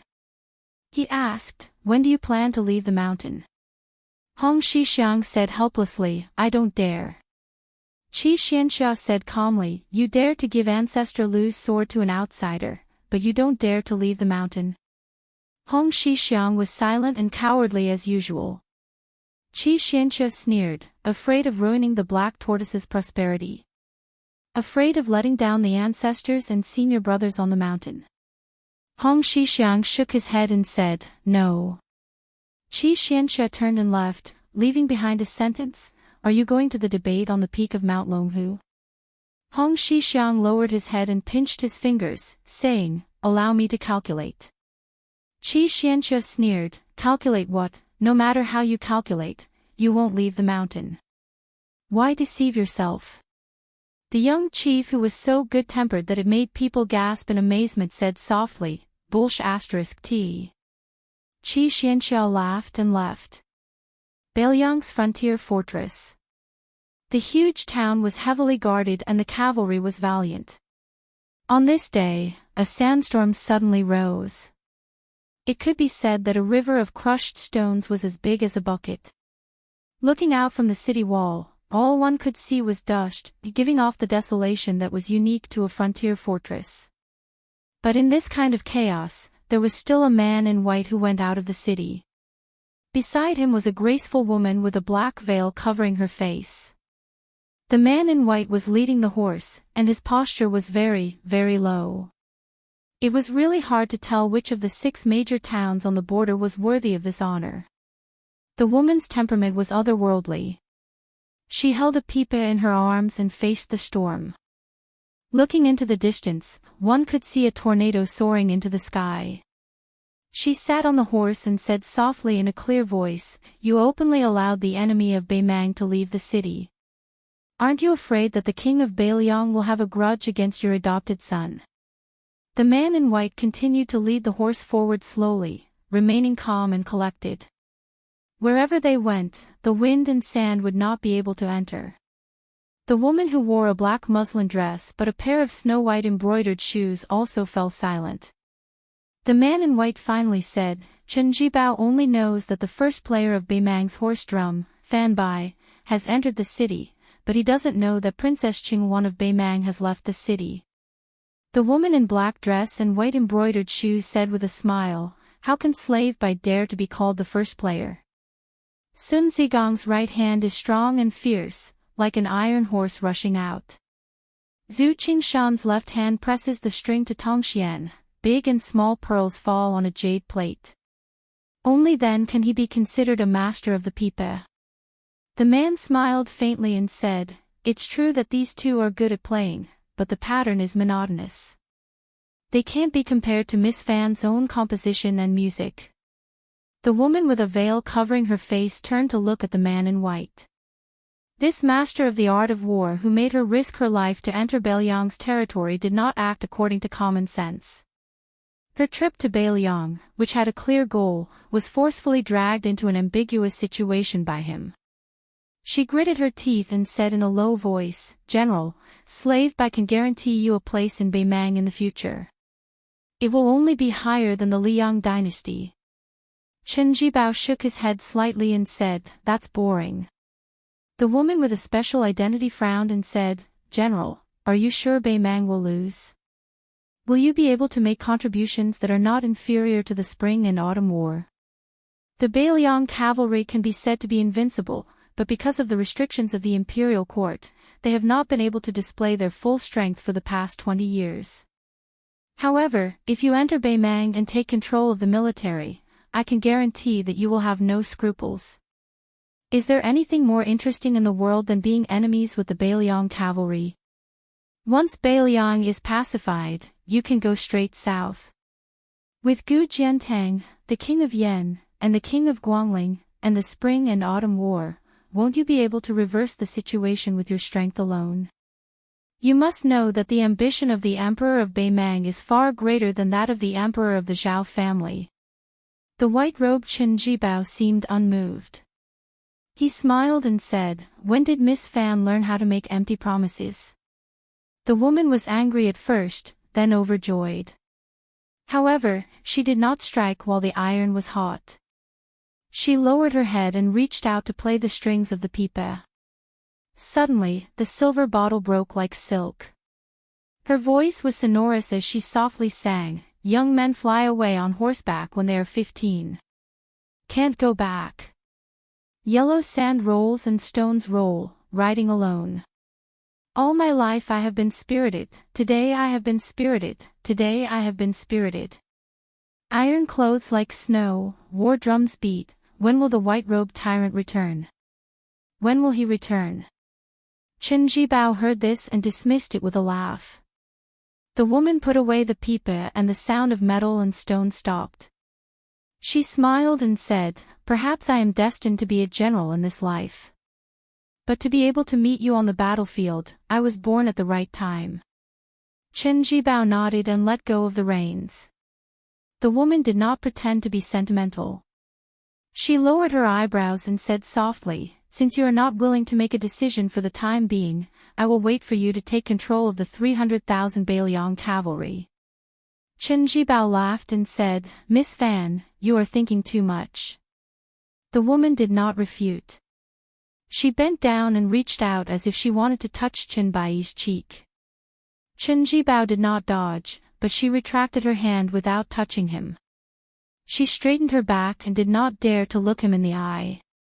She turned her head and said bitterly, "General, please forgive me for being rude." Beimang had 3 pipe hands, Sun Zigong had his right hand, and Zhu Qingshan had his left hand. In the end, they were not inferior to Fan Bai's hands. Chen Jibao smiled and patted the horse's butt. He did not send her off. The horse galloped away.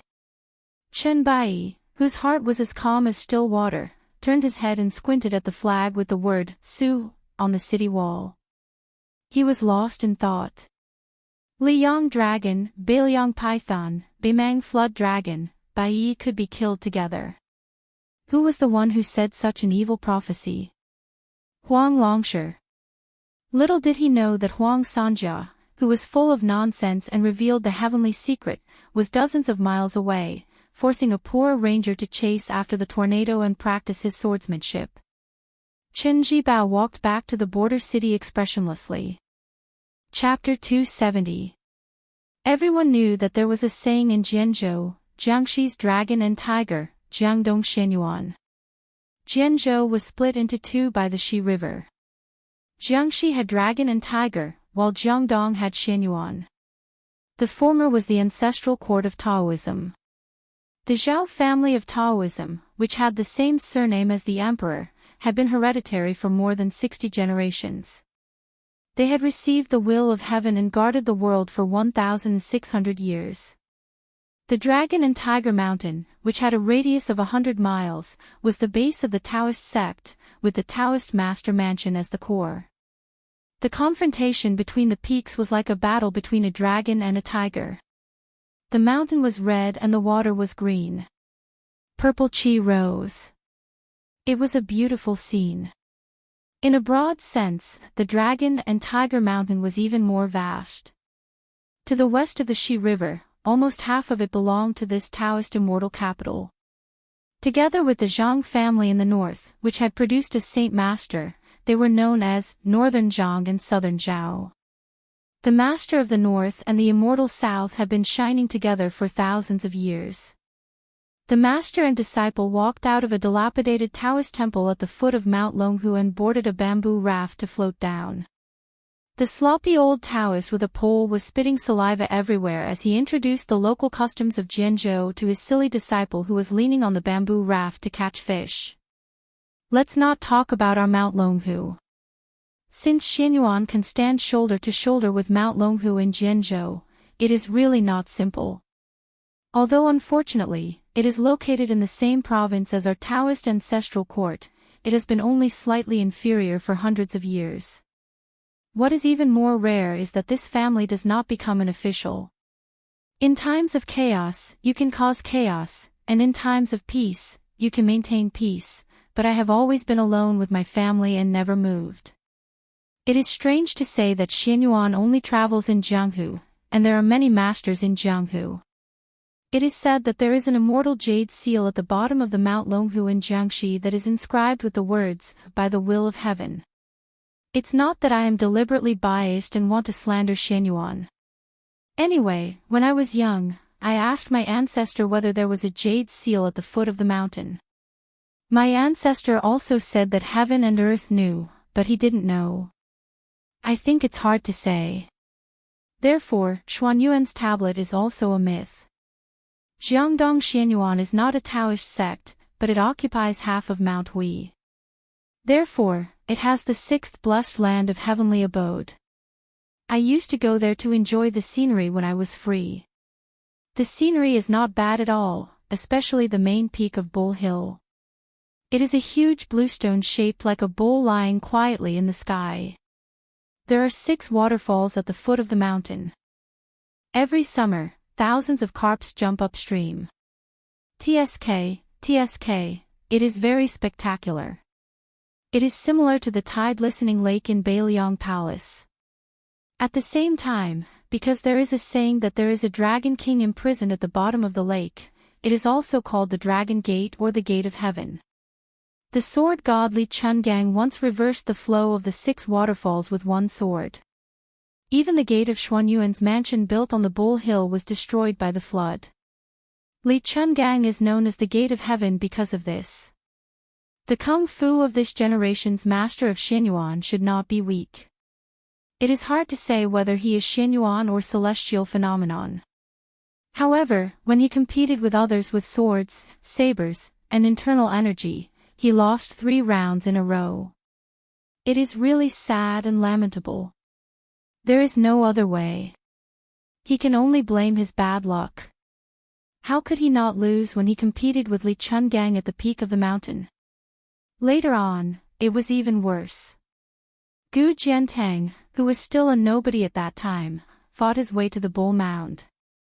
Old man Xianyuan, who had only abandoned his sword for 10 years, lost by 1.5 moves. In the end, it was even more laughable. The old man simply abandoned his weapon. Seeing that Qi Xuanjun was about to ascend to immortality, he recklessly came to Mount Longhu to compete with Qi Xuanjun in terms of internal energy. At first, Qi Xuanjun ignored him, but the old man kept pestering him and stayed on the mountain peak for half a year. He deserved it. However, the old man has lived a lifetime of bad luck. In the end, his sons and grandsons are all quite promising. His only 2 sons and grandsons are too bad. They don't have the slightest bit of immortal aura. They are arrogant and lack manners. They like to humiliate others and can't tolerate the mistakes of others. Their yin and yang are not compatible. No matter how high their kung fu is, they will have to obediently bow their heads when they meet a perfected one of the orthodoxies. That old man Xianyuan is indeed a man who knows how to enjoy his life. He doesn't know shame at all, and the longer he lives, the more backward he gets. When he has nothing to do, he would engage in dual cultivation with women who are young enough to be his granddaughter or great-granddaughter. Even a vicious tiger would not eat its own cubs. The old man, on the other hand, has ruined most of the outstanding women in his family. The good ones are kept as his exclusive property, and the slightly inferior ones are sent out to be married off. It's really a pity that the women of the Xianyuan family are born beautiful, but those aristocratic families who want to marry the Xianyuan family's women are happy instead of being angry. I can't understand this. The old Taoist who was manning the raft squatted down and drank some water. He suddenly looked up and found that his disciple had unknowingly peed at the head of the raft. The old Taoist's wrinkled face was bitter. He hurriedly spat out the sweet and clear stream water and scolded jokingly, "You naughty disciple." The raft went straight down the Qinglong stream, first converging into the Huishan Dragon King River and then the Shi River. The old Taoist looked up and saw a 2-story ship going up the stream. He didn't need to think to know that it was someone from Xuanyuan's side. Only this family dared to come to Mount Longhu. A 2-story ship was the limit of the Qinglong stream. If it was bigger and higher, it would be stranded. Ordinary scholars and poets who wanted to explore secluded places could only borrow a small raft from the fishermen in the Dao district. There were 3 ways to tour Mount Longhu, and they were all very particular. The doppelganger's mind wandered 3 ways, and the body wandered the most tiring. Although it was possible to climb the mountain and overlook the whole ancestral court, the midway view was only 20 to 30%. The mind wander was better. It could take a few cableways and the view could reach up to 50 to 60%. The mind wander was the best. First, one would take a raft around the Green Mountain, then climb up the steps of Yunjin Mountain, and then pass through the cableway cage hanging between the 2 main peaks to reach Mount Longhu. One could see the whole Dao capital at a glance.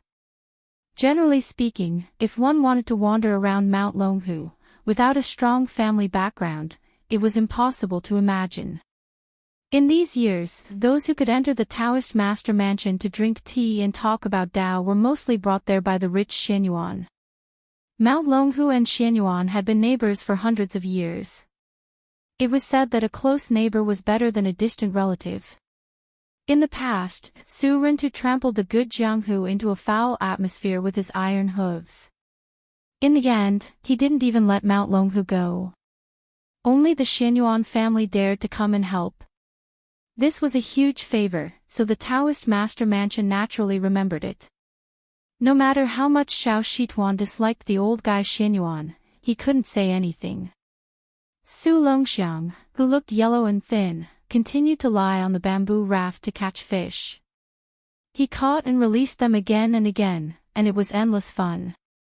The old Taoist Xiao Shituan looked up and saw a few young men and women standing at the bow of the boat. The woman recognized them. They were the treasure of the Xianyuan family. Since young, she had been fond of slingshots. Her father, Xianyuan Pihua, spoiled her very much. He used gold to make pills and gave it to his daughter. Every time she went hunting in the spring and autumn, she would always shoot out dozens of golden pills. She treated gold like dirt. When the children of River East heard that Xianyuan Fairy was going out, they would follow her in large numbers. They would only wait for the golden pills to fall to the ground and snatch them. She never took them back. The woman was slender. She was wearing a narrow-sleeved robe and a white rhinoceros belt, which was no different from the men's attire. She was completely different from the wide sleeves that aristocratic women nowadays liked. If she didn't wrap a silk ribbon around her forehead with a large quality pearl, which added a bit of femininity, coupled with her handsome appearance, she would be regarded as a handsome and luxurious child. She was dressed even more casually on Mount Huishan, which was like the temporary residence of the Xianyuan family. Her clothes were even more casual. Chapter 271. She came from a great clan of the dynasty, but she had a very grassy aura about her. She would often wander the Jianghu with her servants. Most of the members of the Xianyuan family had strange names, and she was no exception. The woman's name was Qingfeng. Almost all the women of the Xianyuan family were beautiful, and each had their own merits. They did not follow the same rigid pattern. Every time a child was born in the Jian province, there would be a custom of drawing lots. Xianyuan Qingfeng did not pick the rouge and powder, but a small jade sword instead. She was worthy of the name her family gave her. Two young men stood beside Xianyuan Qingfeng. The one on the left was a handsome woman with red lips and a graceful figure. He stood with his hands behind his back, making him stand out from the crowd. The one on the right of Xianyuan Qingfeng had a broad forehead, a broad face, a strong body, and a bear's waist. Interestingly, he had a baby's face, which made him even more unforgettable. His eyes, in particular, shone brightly. With Zhao Shituan's insight as both an inner alchemist and a chi practitioner, he could tell with a single glance that this child's inner force was extraordinary. If he had the opportunity, he would be able to step into the first rank that martial practitioners of the Jianghu could only dream of. This child wore a heavy saber in the style of 100 swords. It gave off a sharp and unyielding aura. Zhao Shituan frowned. What a powerful killing aura. Could it be that he had developed his saber technique from killing? Let alone outsiders, even most of the people on Mount Longhu could not recognize the grand heavenly master Zhao Shituan. This was especially true for the past 20 years, as this old Taoist who looked the least like a heavenly master of the Zhao family had never interacted with Xianyuan Kong naturally. Xianyuan Qingfeng would not recognize him. The bamboo raft and the ship brushed past each other on the stream. Xianyuan Qingfeng was as arrogant as the men in his family. He ignored the sloppy old Taoist and the skinny youth. The young, elegant Confucian kept looking at the top of Yunjin Peak. He was full of poetry, as if he was going to write 100 poems if he opened his mouth. Only the young man with the saber narrowed his eyes and looked at the master and disciple pair. The corner of his mouth curled up. Zhao Shituan, who was holding the pole, grinned in response.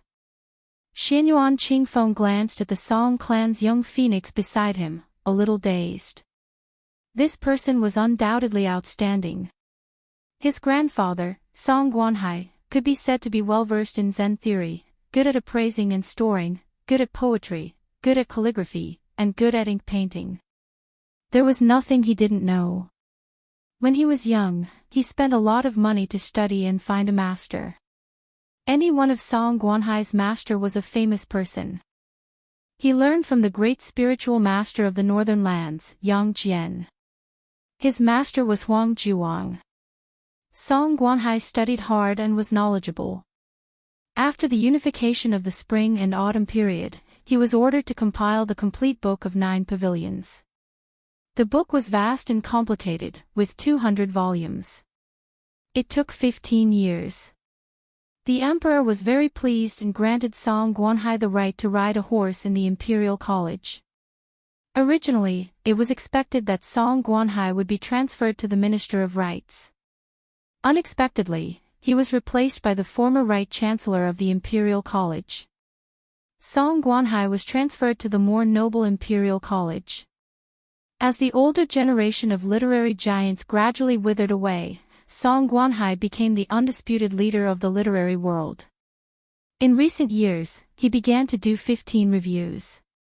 On the 15th of every month, he would review the scholars of the world. It was very popular for a time. Once Song Guanhai personally reviewed the questions, the scholar's value would increase by 100 times. All the scholars who reviewed the books regarded Song Guanhai as their teacher. His grandfather was already so noble, but his father, Song Jiqiu, had the tendency to surpass his father. His calligraphy was known as the divine work of calligraphy. Taking the Imperial College as an example, half of the students wrote in the Song style. Song Guanhai's greatest work was to compare the calligraphy of the North and South sects of Zen. Although it was suspected that he was blindly raising the status of the Academy's painting, he gained a lot of popularity among the northern scholars. Song Jiqiu took the lead in defining the realm of calligraphy with the rhyme, meaning and spirit. He said, the rhyme of the word shu is the middle grade. The meaning of the word yu is the top grade. The meaning of the word chu is the first grade. And our dynasty values the spirit, so it is the divine work. When this was said, the Song family naturally made the emperor, who often copied the Song style in private, happy again. He promoted Song Jiqiu to the Ministry of Rites as the right assistant minister and gave him the title of scholar. People couldn't help but think that if Song Guanhai could live for another 20 years, when Huanwen gave up the position of left chancellor, wouldn't the two chancellors of the Imperial College be in the pockets of the father and son of the Song family? The Song family had established themselves as a wealthy family in just 2 generations. With such a grandfather and father, how could this young phoenix of the Song family beside Xianyuan Qingfeng be a mediocre person? Xianyuan Qingfeng couldn't help but glance to the other side. If the young phoenix, Song Kelly, was the son of a first-class family, then the man of the same age with the blade was the other extreme. He was born poor in the marketplace, and by chance, he became a bandit. He unintentionally obtained half of a blade manual and self-taught himself. He had fought countless battles with his life hanging by a thread, but he managed to carve out a future for himself. Later, he was chosen by a blade grandmaster and was accepted as his last disciple. However, his sect was destroyed soon after. He endured the humiliation and went into seclusion for 3 years, killing a second rank with his third-rank strength and killing 62 people from his enemy's clan. He obtained a secret manual, and his realm increased greatly, and his blade technique was close to perfection. Last year, this person came to Mount Hui and stood in the snow for a day and a night to learn superior blade techniques. His family didn't allow him to, but he was allowed to stay on the mountain. He then practiced the blade alone at the 6-layered waterfall. His character was extremely cold and tenacious. Xianyuan Qingfeng couldn't say whether he was angry or happy about this person who was called ambitious by the great ancestor, but he couldn't bring himself to dislike him. He came to Mount Longhu this time to sightsee and relax, and also to catch a few rare spiritual beasts that were unique to Mount Longhu. With him around, he could save a lot of effort. It was summer. Although Mount Longhu was cool and refreshing, the pampered Xianyuan Qingfeng still returned to the ship. Frogs in the well couldn't talk about the sea, and summer insects couldn't talk about the ice. The House of Bell and Cauldron food was not like this. Just like the northern Liang prince's mansion had a large lake where one could listen to the tide, this ship had 4 large barrels. They were filled with ice that was stored during the winter and would be taken out during the summer. The room was as cool as autumn. After Xianyuan Qingfeng sat down, he looked at the elegant Song Kelly and smiled. Young Master Song, you've escorted your master's coffin several thousand miles south. This is a good deed. Song Kelly shook his head. That's how it should be. The young man with the saber, who was sitting with his eyes closed, raised the corner of his mouth slightly. There was a hint of mockery in it. Xianyuan Qingfeng was born with a cold temperament. Even when he got along with Song Kelly, he didn't try to curry favor with him. He stopped the pleasantries and looked out the window at the beautiful scenery. For some reason, he thought of a pair of bastards from a few years ago. He frowned slightly. He had long forgotten about those two bastards. It was just that he met Song Kelly, the son of an aristocratic family. Now, he realized that one of the two bastards was even more beautiful than Song Kelly. 2 or 3 years ago, when he was traveling in Mianzhou, he met two shabbily dressed lechers at the lantern market. One of them was good-looking, but very perverted. The other was unremarkable. Xianyuan Qingfeng only vaguely remembered that he had a funny wooden sword. They met on a narrow road in the Mianzhou lantern market. The beggar who looked like a human and dog blocked the road and refused to let her pass. His smile was very repulsive, and his eyes were fixed on her chest. They started a verbal argument. She didn't expect the one with the wooden sword to be a madman. He called a dog by the roadside "Dad" several times, then turned around and called her "Mom." There was also an old man who was watching the fun. He was missing his front teeth, so when he opened his mouth, his smile was very frivolous. Xianyuan Qingfeng had never suffered such humiliation before. He immediately ordered his servants to chase after them and beat them up several streets. His original intention was to break 6 of the dog's legs to vent his anger. However, he didn't expect the two bastards to be carried away by the old man with the missing front teeth. The most damnable thing was that before he disappeared, he shouted, "Little girl, remember that my surname is Su. Just you wait, next time you see me, give me a rabbit-sucking brush." Xianyuan Qingfeng gritted his teeth and thought, "Su, don't let me meet you in Jianzhou." Chapter 272. Xianyuan Qingfeng's group entered Yunjin Mountain and chose a secluded path to search for spiritual items. Apart from the young phoenix of the Song family and the young man with the saber, the Xianyuan family also had a dozen or so elite retainers. Mount Longhu was the ancestral home of Taoism, so naturally, no one dared to cause trouble here. Xianyuan Qingfeng was born in a martial arts family, so his foundation was not bad. However, it was still difficult for him to walk along the rocky beach. Song Kelly, the well-read Confucian scholar, was unexpectedly relaxed and leisurely. He stepped on the rocks and crossed the stream with great agility, as if he had returned to his original state after practicing superior internal strength. This made the young sabersmen stop looking down on him and carefully observe him with cold eyes. They walked for 4 hours before they realized it. Xianyuan Qingfeng was looking for 3 spiritual items. First, the giant salamander. Giant salamanders weren't rare, but the horns on the forehead were. The second was the red-backed salamander, and the third was the black-footed snow civet. The latter two were relatively easy to find, but the giant salamander was hard to find. According to the ancient books, the salamander would grow horns if it lived for 100 years, and in another 500 years, it would transform into a mountain flood dragon. Xianyuan Qingfeng didn't expect to find it in one go, but she had already searched the mountain dozens of times. While resting on a rock, Song Kelly looked at the sky and smiled. "Miss Xianyuan, if we don't go back now, we'll have to spend the night on the mountain."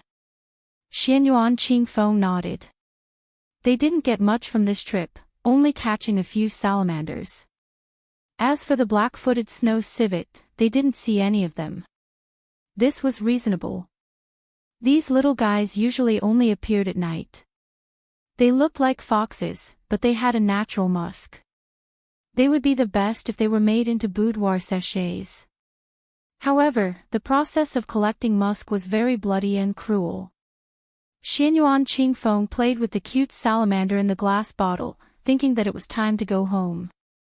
At this moment, the silent young swordsman squinted his eyes and looked into the depths of the forest. Another 5 miles. Song Kelly smiled gently and didn't say anything. Xianyuan Qingfeng looked at the swordsman who spoke confidently. She remembered her father saying that this swordsman's intuition was rare. She thought about it and nodded. Then let's go another 5 miles. Xianyuan Qingfeng didn't forget to look at Song Kelly. Young Master Song, how is it? I can still walk. Song Kelly smiled.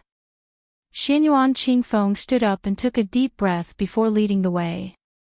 When Xianyuan Qingfeng was about to turn around and leave the mountain, he saw a small green pond in the distance. Although the pond was not big, it was obviously very deep. What was even stranger was that there was a middle-aged Taoist sitting cross-legged beside the pond with his back facing everyone. Song Kelly furrowed his brows. The young swordsman, sneered. Xianyuan Qingfeng wasn't worried that bad people would appear in Mount Longhu, not to mention that the dozen or so people around her were all powerful. She was even more at ease. She lightly leaped over a few large rocks in the stream and came to a stop near the small pond. Only then did she see that the Taoist wearing the Mount Longhu Taoist robe had an ordinary face. The robe was sewn and could only be considered simple and clean. It wasn't the humble yellow and purple that could best show off the identity of the Taoist master's residence. Xianyuan Qingfeng was meticulous. When she leaped onto the blue stone with the clear spring, she deliberately increased her pace. However, the middle-aged Taoist didn't notice it immediately. The Taoist was focused on the pond. He held a bamboo fishing rod in his hand, as if he was fishing.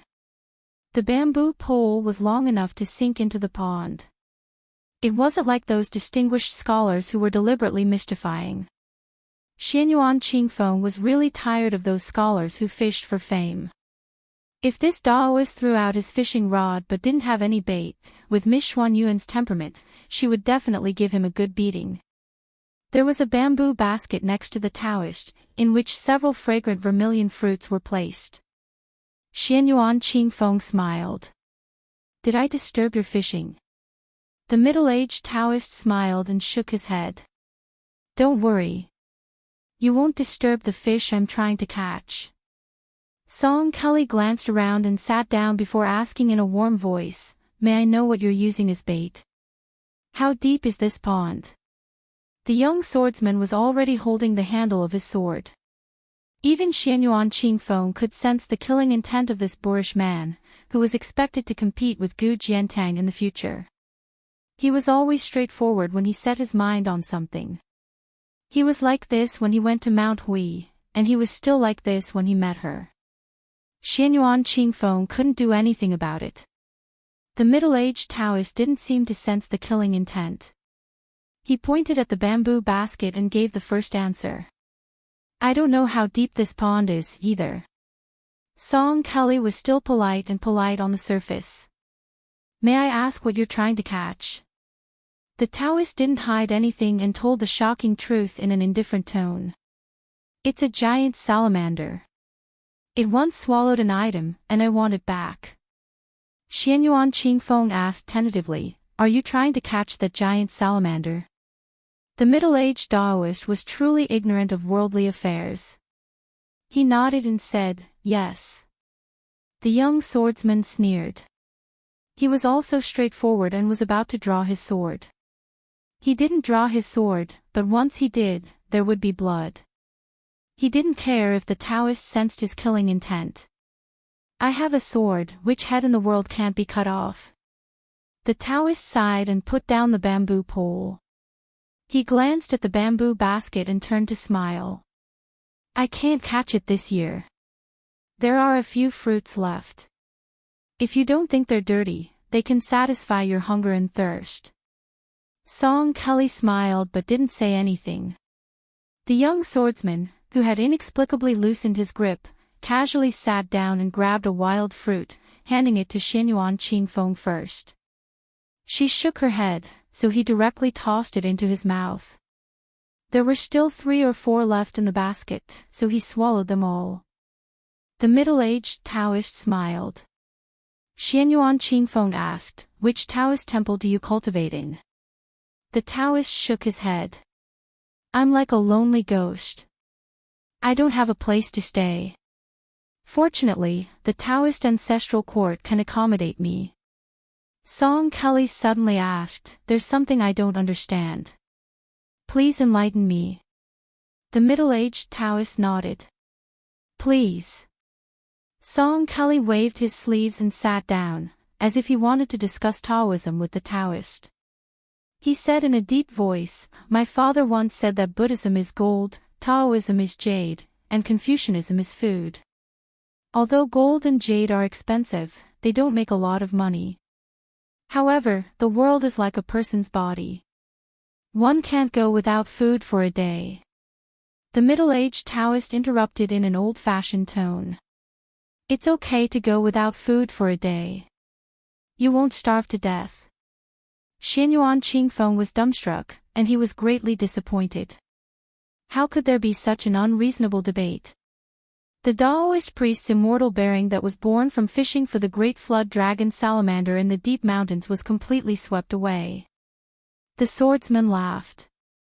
Song Kelly was good at maintaining his composure and wasn't angry at all. Fortunately, the Taoist added, but if you go without food for a long time, something will happen. Song Kelly continued calmly. My father admits that there's a difference between good and evil, but denies that there's a difference between the three sections. What do you think? The middle-aged Taoist nodded. Good. Song Kelly's face became more serious. But my father is afraid of the undecided struggle between righteousness and profit. He only dares to publicly say that the three sects' purpose is to find a way out for the people. He says that Confucianism can't be Confucianism, Buddhism can't be Buddhism, and immortals can't be immortals if they don't follow this path. Regardless of the three sects, as long as you do good deeds and are loyal to humanity, you won't be far from the Great Way.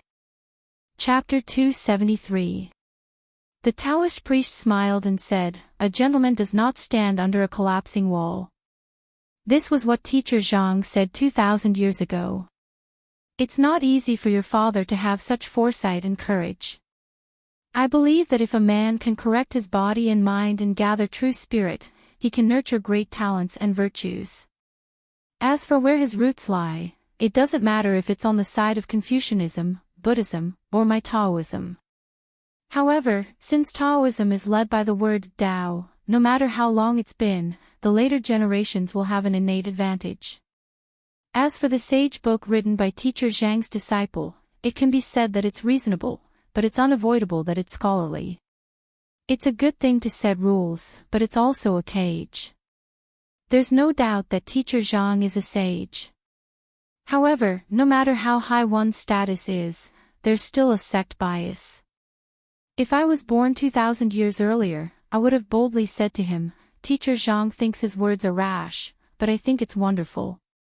Not to mention Song Kelly and Xianyuan Qingfeng, even the young swordsman who had never touched a book in his life was dumbfounded. This Taoist priest looked to be in his 40s, but his tone could stuff the whole world into his mouth. Teacher Zhang had already explained everything 2,000 years ago, but this Taoist priest had almost left no room for discussion today. Song Kelly stood up and bowed respectfully. However, no one knew what this young master of the Song family was thinking. Xianyuan Qingfeng said goodbye and led the way. After walking a distance, she subconsciously turned her head to look. The Taoist priest who should be average in martial arts but frightening in his words still did not move.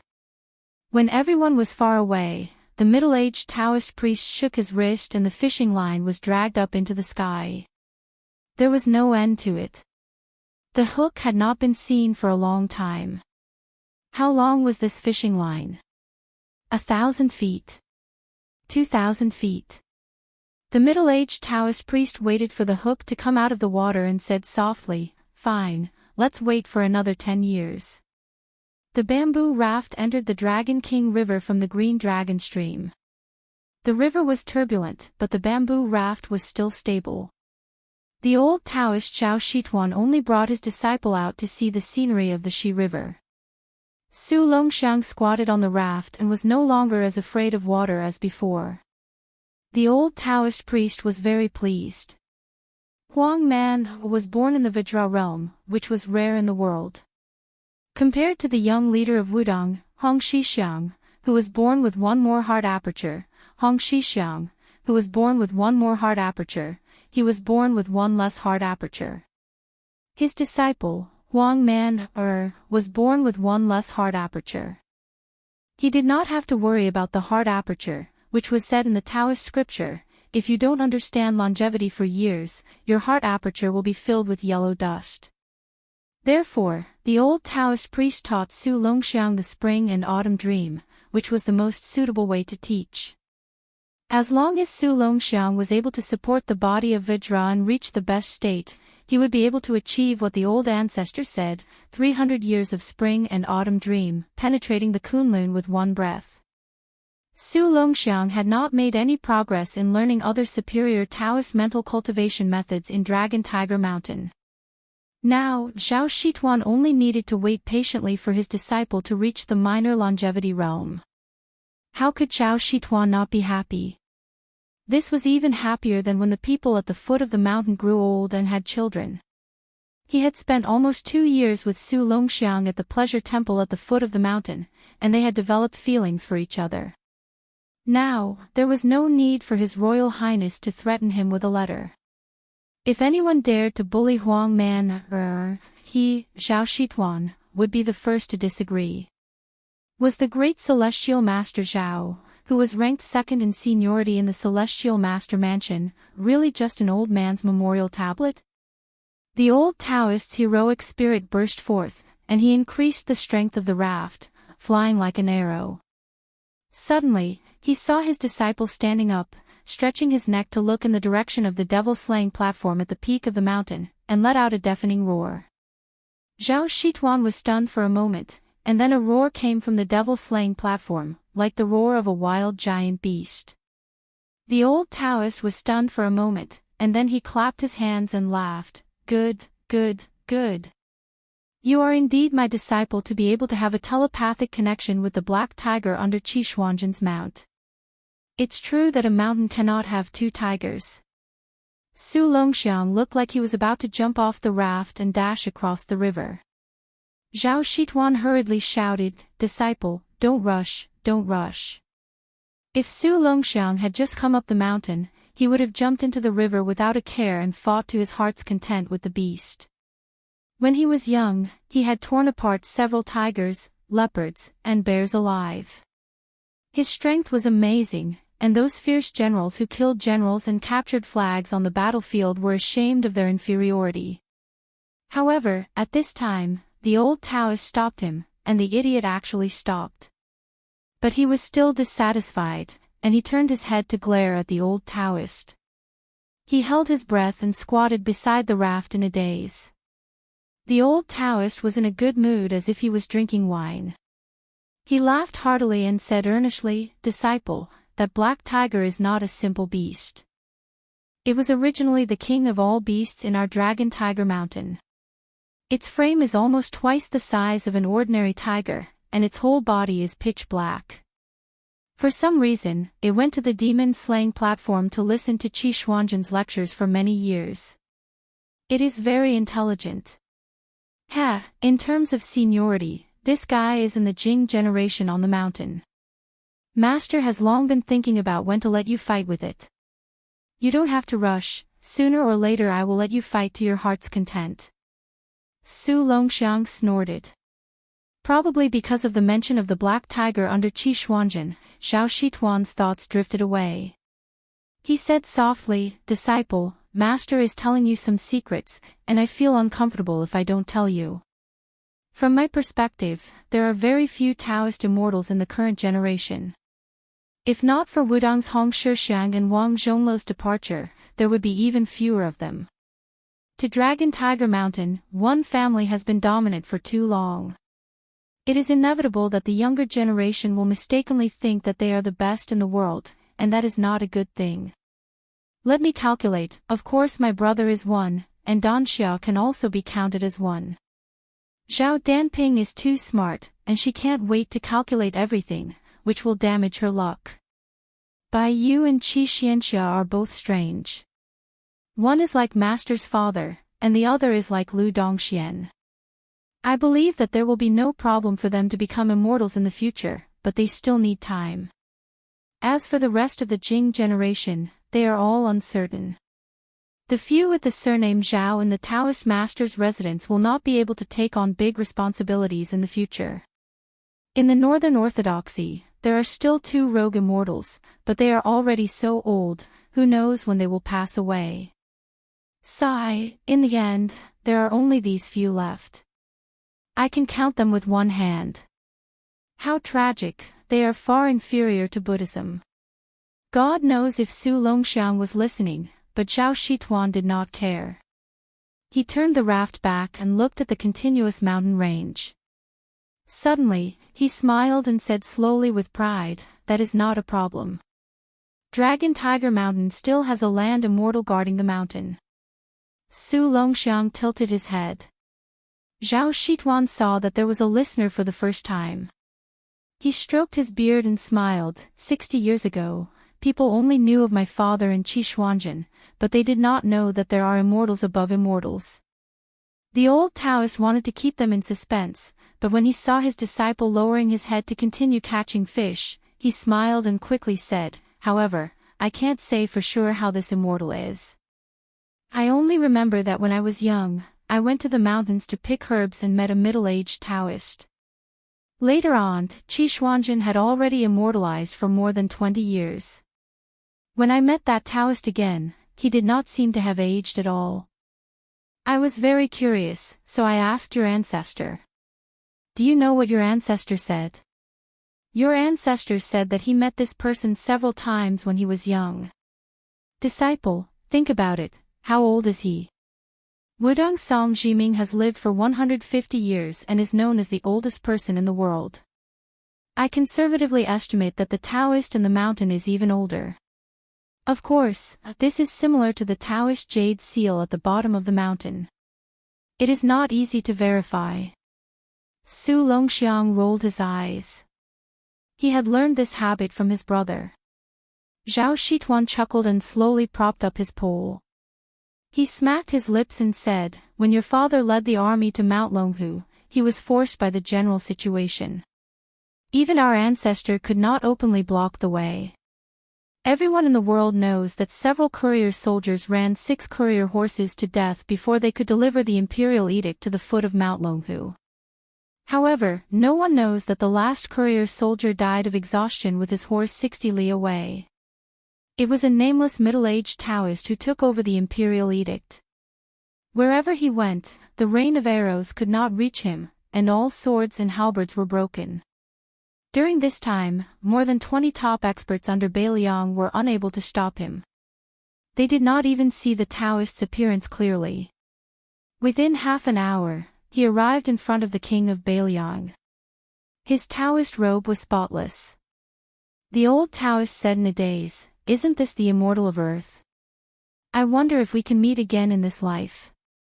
Chapter 274.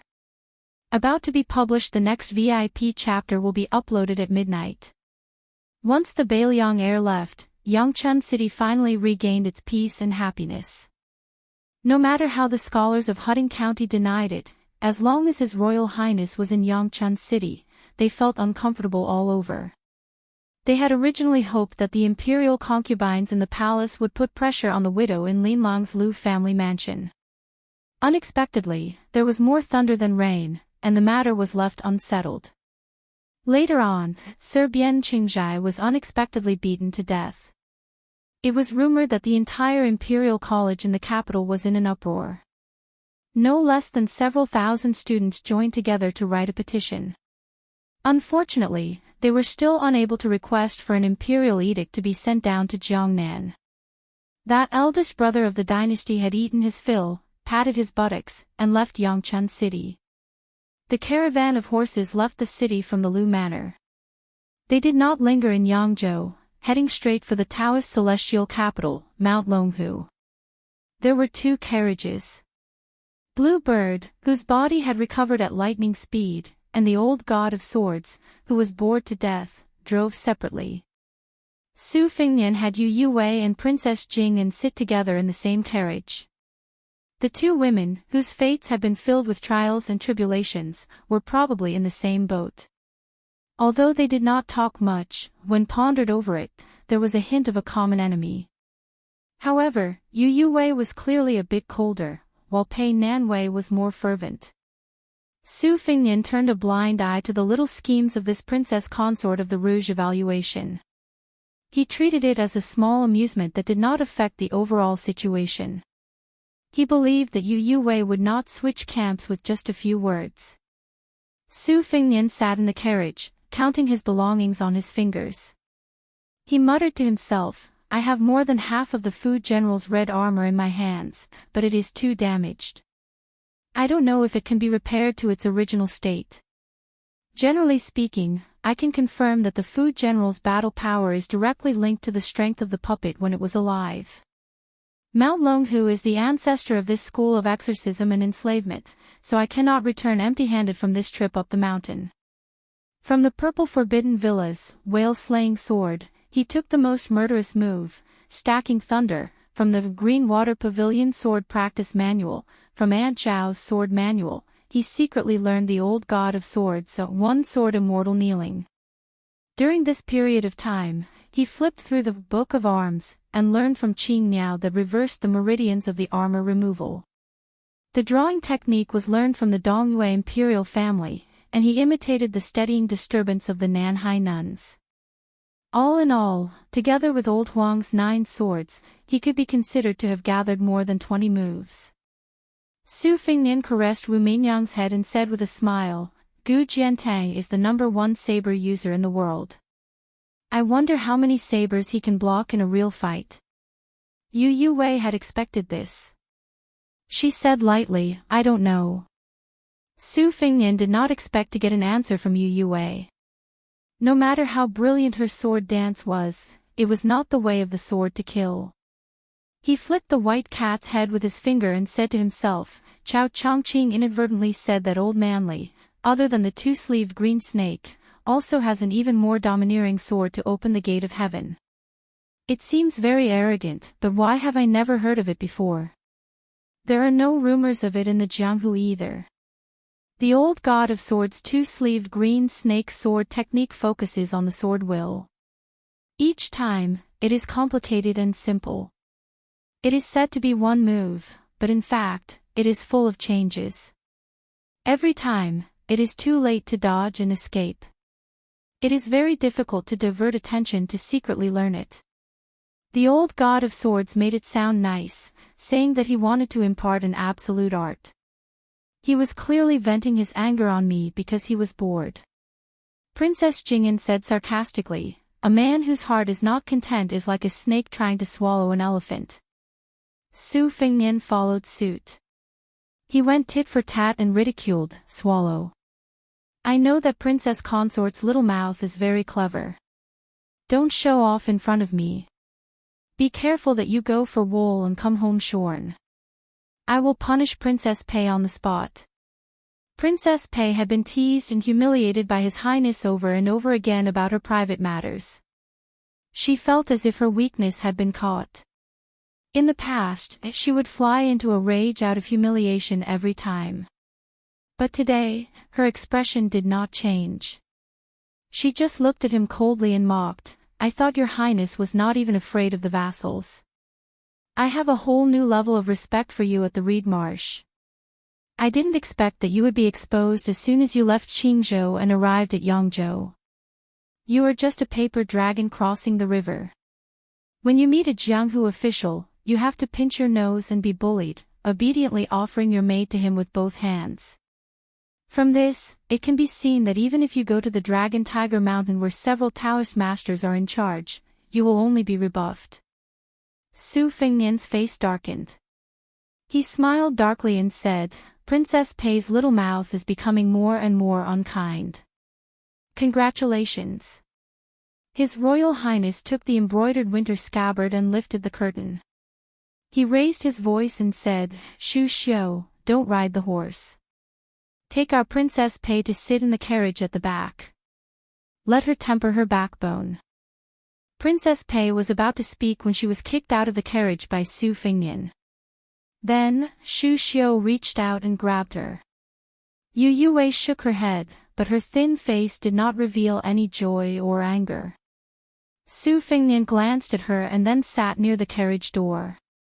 He hooked the curtain and looked at Bluebird's slender back. He smiled softly and said, "How is it?" Bluebird, who was in the middle of waving her whip, stopped the horse from galloping forward. She turned her head and looked at him with a vexed expression. She lowered her eyebrows and said, "Two golden dawn that are hard to buy even with thousands of gold." Su Fingnian's mood, which had been tormented by Princess Jing An's words, instantly improved. He laughed and said, "Bluebird, you look very much like the stingy little wife that your husband bought expensive fish at the market. You're frugal and you know how to live your life." Bluebird smiled gently and blushed slightly. Her expression was always light and indifferent. She was different from the waves and winds of death in the reed marsh. It was as if there was never any great sorrow on her face. The yearning for spring and the sorrow of autumn that women often had nothing to do with her. Su Fingnian and Bluebird had been talking without holding back. He said bluntly, "Let's let Xu Xiu and Princess Pei stay in the same room. With Xu Xiu's secret disguising technique in the south, I don't know how much of a resemblance she can make. If it's just a look, it's most likely a waste of effort. Before we go to Mount Longhu, let's see if our Aunt Xu's results can really be passed off as genuine." Bluebird asked doubtfully, "Xu Xiu wants to make a human skin mask." Su Fingnian smiled and shook his head. "It has to be a bit more clever. Xu Xiu roughly explained the steps to me before. It's very complicated. It's the same as the Taoist method of alchemy. It's the most brilliant method of both internal and external cultivation. If she wants to succeed, Xu Xiu will have to suffer a lot. However, only through suffering can one rise above others. This saying is most appropriate for Xu Xiu. If she succeeds by luck, she will become one of the few official consorts in the dynasty. With Xu Xiu's personality, she will fight for this kind of opportunity even if it means her life." Bluebird asked softly and carefully, "King of Jing'an is an old fox. He's the most treacherous and ruthless person in the world. How could he not recognize it?" Su Fingnian nodded and said, "The lecherous heir, Xiao Sun, might not be able to see through it, but his old man, Xiao Heng, would definitely be able to see through it with just a few glances. Thus, I had to first write a letter to test the waters and simply reveal the truth. If the Prince of Jing'an's estate is willing to accept the fake princess consort and put her up as a memorial archway to ensure that they won't lose face, then everyone will be happy. If they aren't willing, then it's also within reason. I'll just treat it as having Xu Xian discipline Princess Consort Pei, then I won't lose anything. Putting aside the fact that I took the risk of keeping the good-looking but useless Princess Consort Jing'an, this woman still doesn't know what's good for her and comes to poke at me every few days." Bluebird still couldn't believe that the Jing'an palace would accept such an absurd arrangement. Would they allow a fake consort to take over the turtledove's nest? King of Jing'an, Xiao Heng, had always been scolded by His Royal Highness as a narrow-minded and jealous woman. Could he endure it?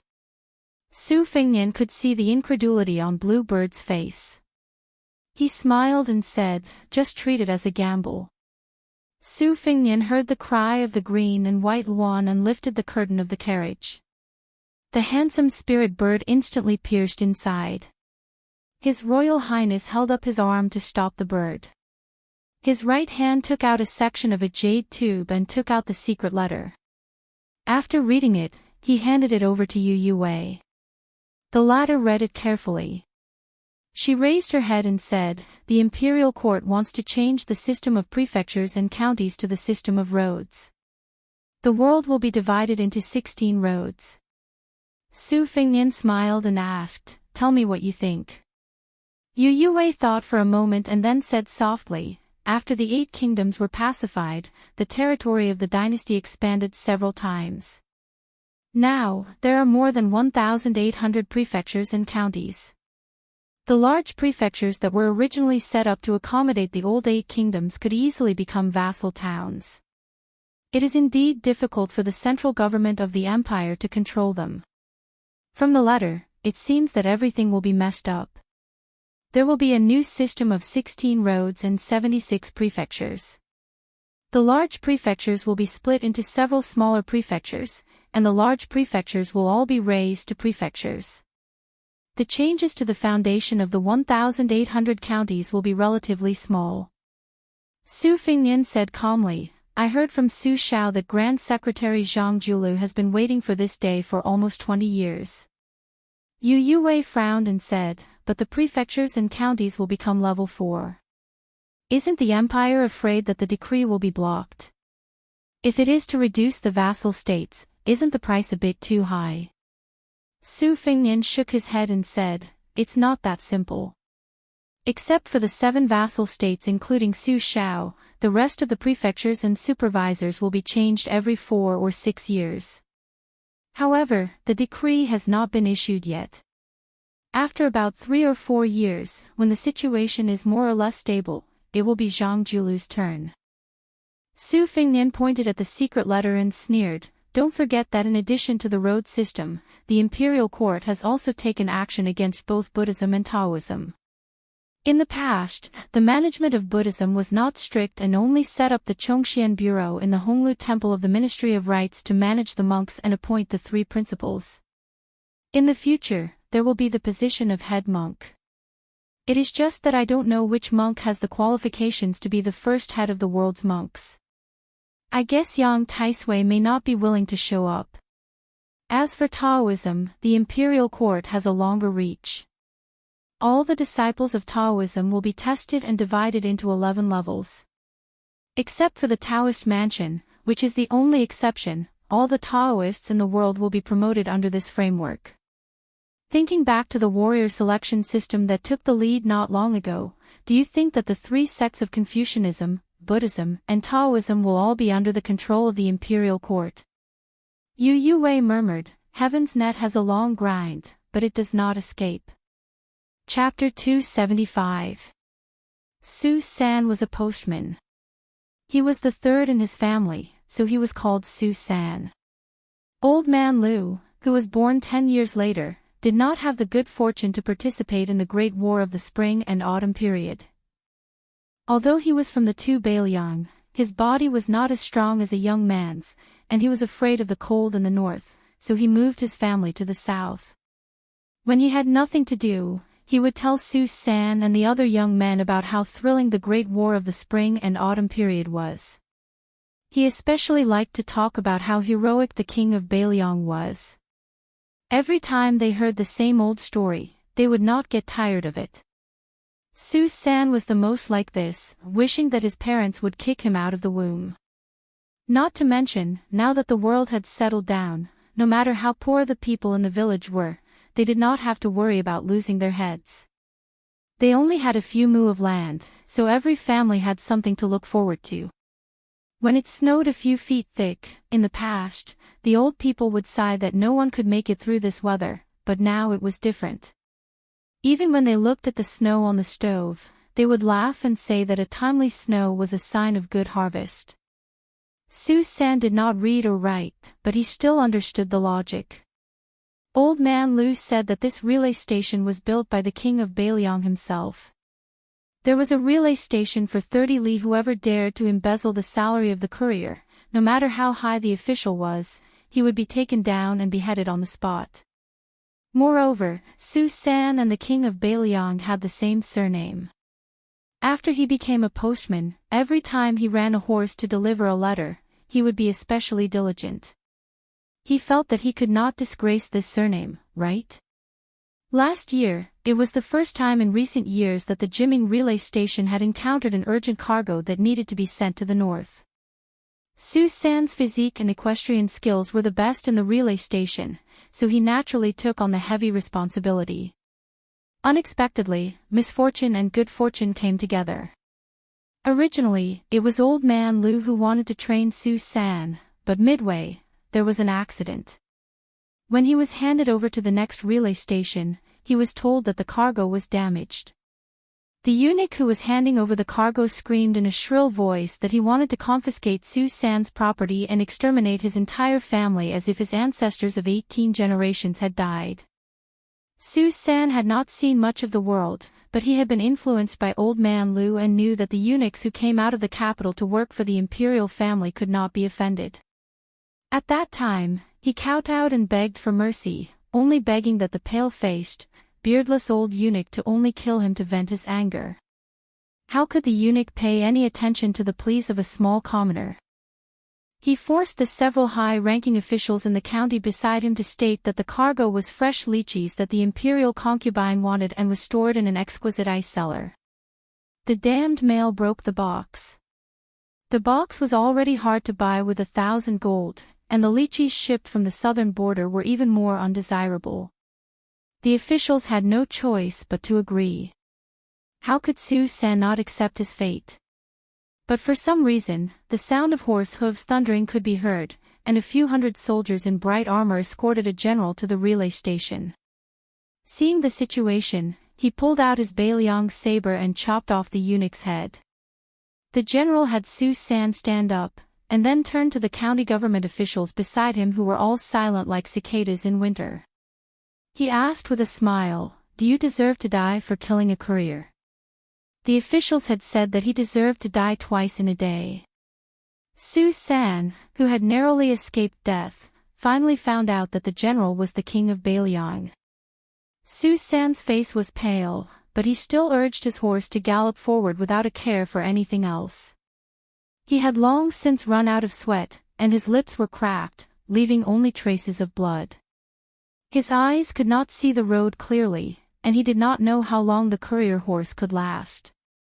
Last night, Old Man Lu was greatly startled when he arrived at the Chicken Cry relay station with a rush of 800 li. It should be known that the robust courier who delivered the documents from the palace had only just arrived at the relay station when he said, by imperial decree, deliver it to Mount Longhu for the Great Pillar State, before he died of exhaustion and fell off his horse.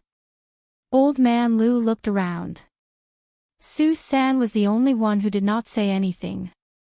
He quickly led out a fine horse from the stable that he cherished more than he cherished his wife. He untied the bundle and tied it around his neck. The king of Bailiang had built close to 2,000 relay stations, and he once said that the courier should go all out and lead the way. Su San was crude and could not speak of great principles, but he knew what it meant to lead the way. At this moment, Su San was on his last breath, and he was close to dying. He kept telling himself that he was just 20 miles away, and he could not die. If he delayed the king of Bailiang's important matters, he would feel guilty for saving his life. How would he have the face to stand in the world? In his blurry vision, a person floated over on the road. The front legs of the horse Su San was on went soft, and it died on the spot, throwing Su San out. Su San rolled down the official road. He could not see the person's face clearly, but he could vaguely see the person's Taoist robe. He clutched the bag tightly and said with all his strength, "Jimming Relay Station Su Bin, 800 miles urgent, please send it to Mount Longhu." The Taoist squatted down and nodded. Su San turned his head with difficulty to look at his beloved horse that had died on the spot, and then looked in the direction of Mount Longhu. His breathing was cut off, and he died with his eyes wide open. The middle-aged Taoist sighed softly and closed the young courier's eyes. He took off the bag and opened it, revealing a bright yellow imperial edict. He held the edict in his right hand, and his right hand was behind his back. With a tap of his toes, his body was like a rainbow piercing through the sun, and no one could see his true appearance. The middle-aged Taoist drove straight in until he reached the flag with the character, Su. He threw out the imperial edict and turned to float away. The two waves of arrows in the air froze, not falling forward. They only fell to the ground after the Taoist's figure had disappeared. That year, at the critical moment, the yellow Taoist priest on the mountain and the Bailiang cavalry at the foot of the mountain were finally able to coexist peacefully because of this imperial edict. Tonight, the primordial spirit of the middle-aged Taoist priest whose Taoist name was not seen on Mount Longhu had left his body and arrived at Mount Quanglu.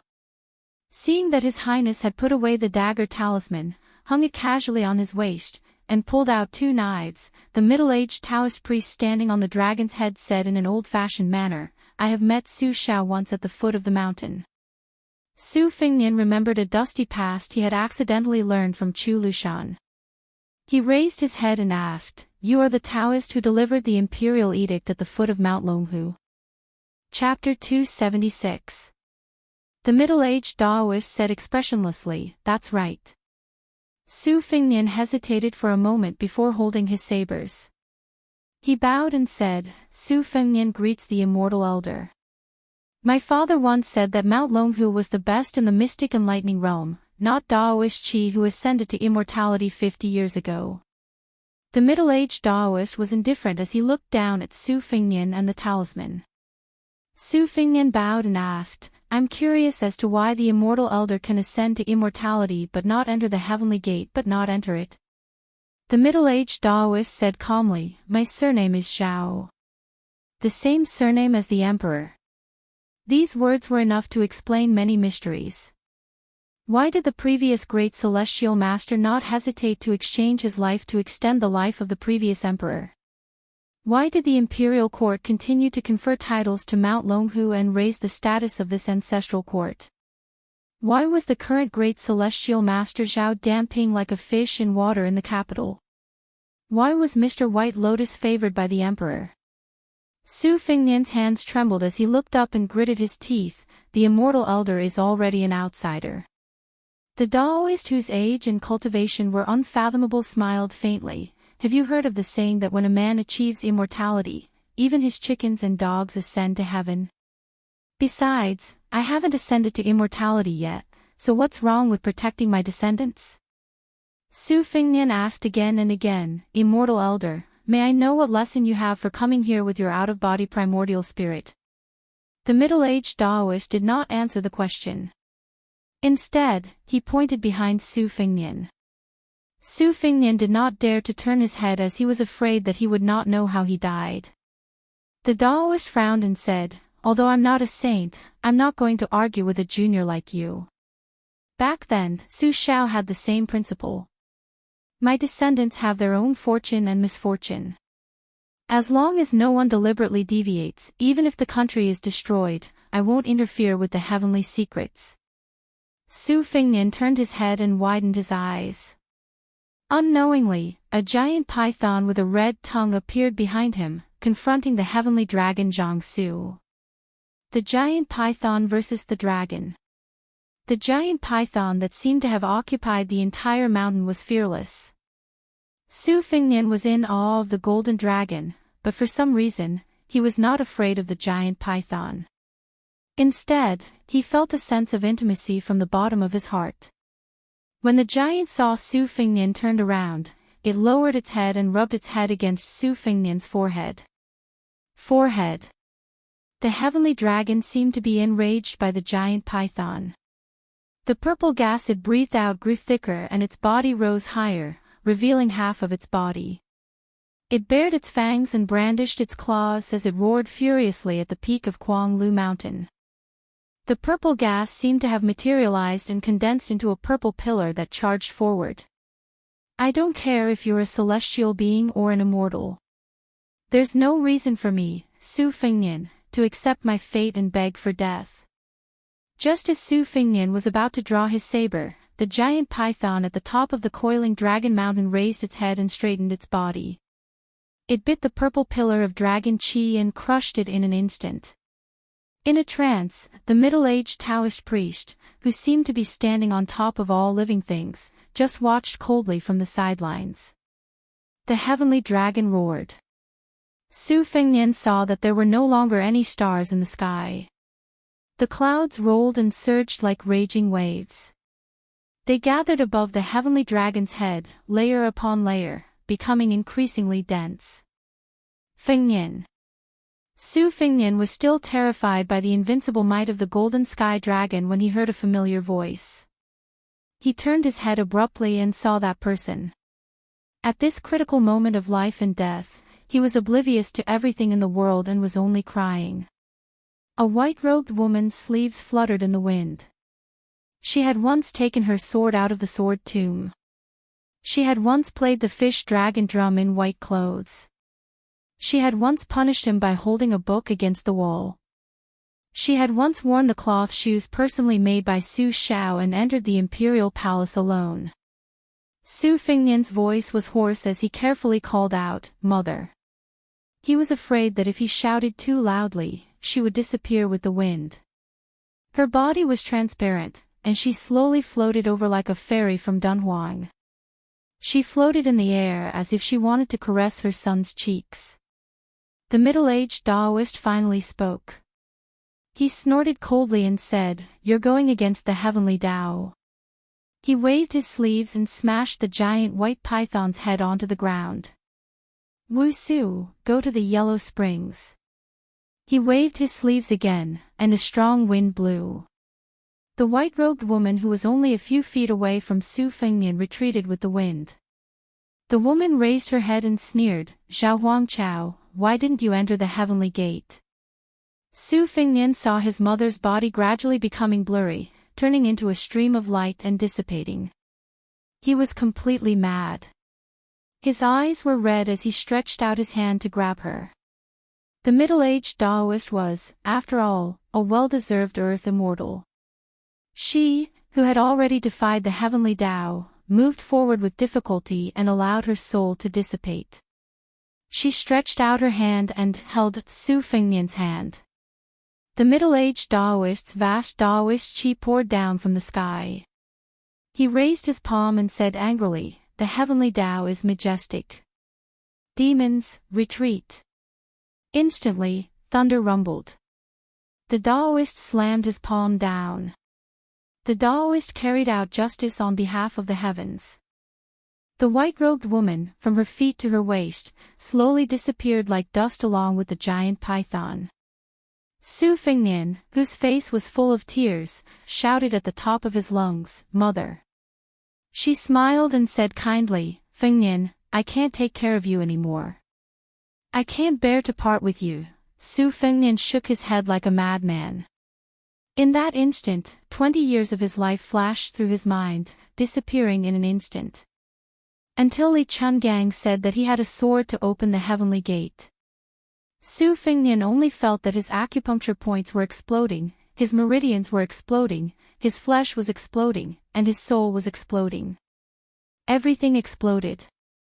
Even if I die today, what's there to be afraid of? My mother is dead. You damned Taoist even dispersed my mother's soul. Why can't I kill you? He turned to face the golden dragon and the middle-aged Taoist and roared, F***ck the heavenly Tao. I have a blade that can slay the dragon. Su Fengnian didn't have a blade in his hand.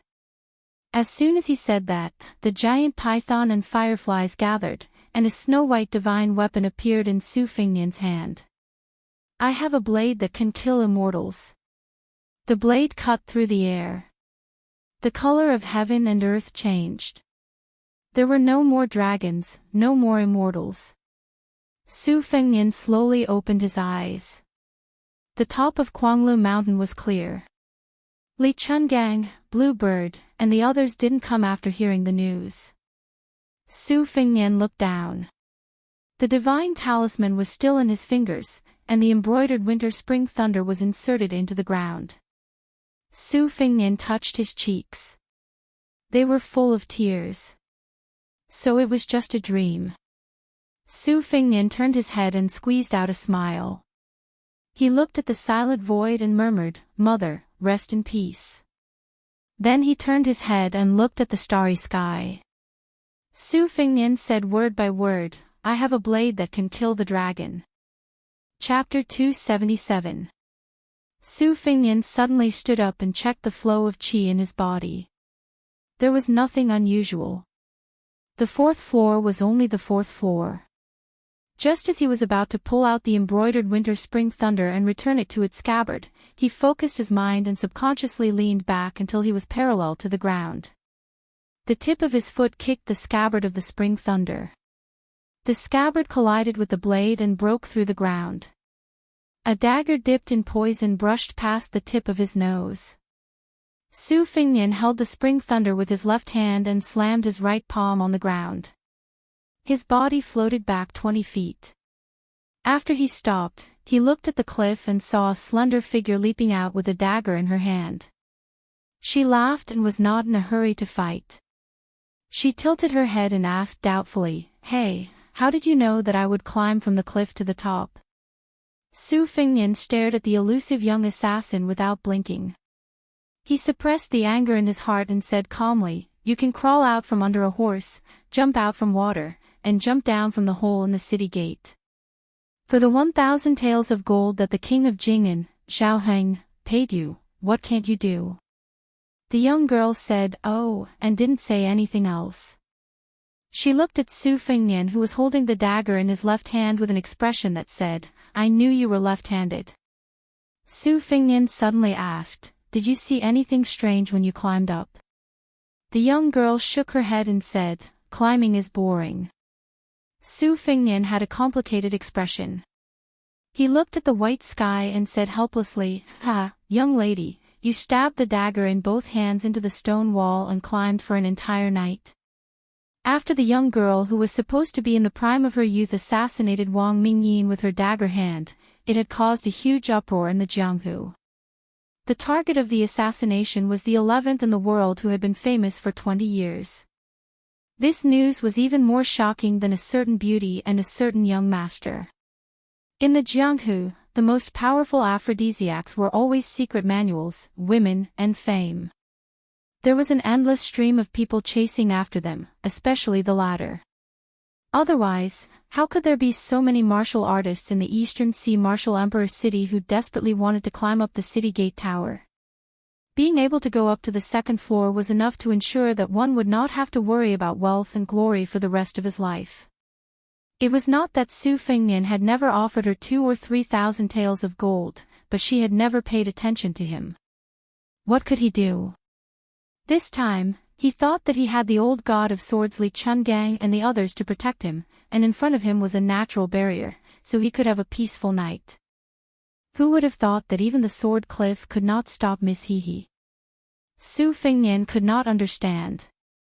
Was she really after the reward of 1,000 taels of gold? Or was there some unknown irreconcilable enmity? She tilted her head in another direction and asked, "Hey, why don't you call your lackeys to protect you?" Su Fengnian said bitterly, "If I had shouted, wouldn't you have fought with your life on the line? Isn't it because I want to see if I can bury the hatchet with Miss Hehe?" She shook her head and said seriously, "No need, you can shout it. At worst, after I stab you to death, I'll jump off the cliff. Wealth and honor are up to fate, and life and death are up to the heavens." Su Fengnian smiled bitterly. "No leeway." The girl nodded her head heavily. Su Fengnian squinted his eyes and looked at the sky. The sun was rising, and he exhaled. He pointed behind the girl and said with a smile, "Because of the angle of the light, the sword cliff waterfall will turn into a golden yellow color. Why don't we enjoy the scenery before fighting?" She did not make a sound and kept facing Su Fengnian. She slowly retreated and stopped at the edge of the cliff. From the corner of her eyes, she really saw a golden silk hanging down from the sword cliff. The scenery was gorgeous and charming. Su Fengnian was in a dilemma. In the end, he gave up the idea of running away. He walked to the edge of the cliff and enjoyed the scenery together. Miss Hehe habitually said hello as a greeting. She asked, "Why are you crying?" Su Fengnian said calmly, "I had a dream. I dreamed of my mother. It's up to you to believe it or not." He thought that he was destined to get no response. He did not expect that the girl would make a sound of acknowledgement. She emphasized it with an inexplicable tremble. She squatted down and held the dagger in her mouth. She held her cheeks with both hands and muttered to herself, "Is your mother beautiful?" Su Fengnian smiled. The girl killer's mouth slightly curled up. She said vaguely, "You are so beautiful. Your mother must be even more beautiful." She slowly got up. One of her arms drooped down and a dagger fell out. She smiled. No matter how one looked at it, there was a bloody coldness. Su Fengnian was facing a formidable enemy. He cursed in his heart. This girl turned hostile just like that. He really had to find a chance to kill her. Otherwise, even with Li Chungang accompanying him, it was hard to guarantee that she would not succeed. His head was only worth 1,000 taels of gold. Just thinking about it made him angry. Miss Hehe was indeed Miss Hehe. Every time she grasped the opportunity to kill someone, her actions were strange and unpredictable. She stared at Su Fengnian and said, "Today, I will not kill you. I will go back to the foot of the mountain. How about it?" Su Fengnian said without hesitation, "Okay. But if you trust me, I can promise not to let the old god of swords and the others kill you. Miss Hehe, you can walk down the mountain easily." She looked at His Royal Highness as if she was looking at an idiot. She said, "Not killing me does not mean you cannot capture me. Do you think I am that stupid Princess Jinghen? You have a useless but not a brain." Su Fengnian laughed knowingly.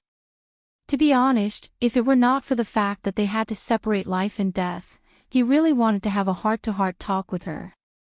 He wanted to know who had taught such a wonderful person. Su Fengnian stretched out a palm, indicating that he would not see her off. The girl said warily, "Don't leave the cliff for now. Let me say this first. If you dare to go back on your words, I will not follow the rules in the future. It is not easy to kill you and that old man, but it is not difficult to kill 100 light cavalry soldiers of the Phoenix Battalion one by one." Su Fengnian nodded. He watched as the assassin girl stabbed her daggers into the cliff like a gecko and slowly descended. But it only seemed slow. If one was in the situation, one would know that every time she stabbed into the cliff, there was a distance of 20 to 30 feet between them.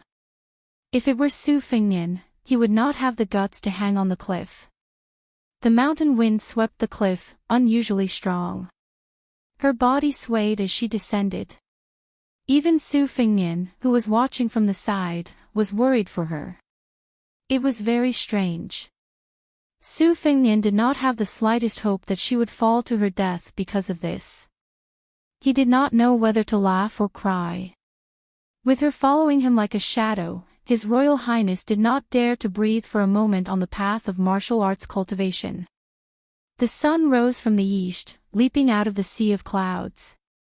Su Fengnian did not know how long he had been standing there until Old Man Li slowly walked over to watch the sunrise. Su Fengnian turned around and smiled. "I have some understanding of Senior's sword opening the gate of heaven." Li Chuangong's face was full of disbelief. He said in surprise, "Oh." Su Fengnian turned around and looked at the sea of clouds. He squinted his phoenix eyes, which could make a woman's heart flutter. He said with an intoxicating smile, one sword after another, stacking the swords. No matter what sword move or sword technique it is, the sword intent will be endless.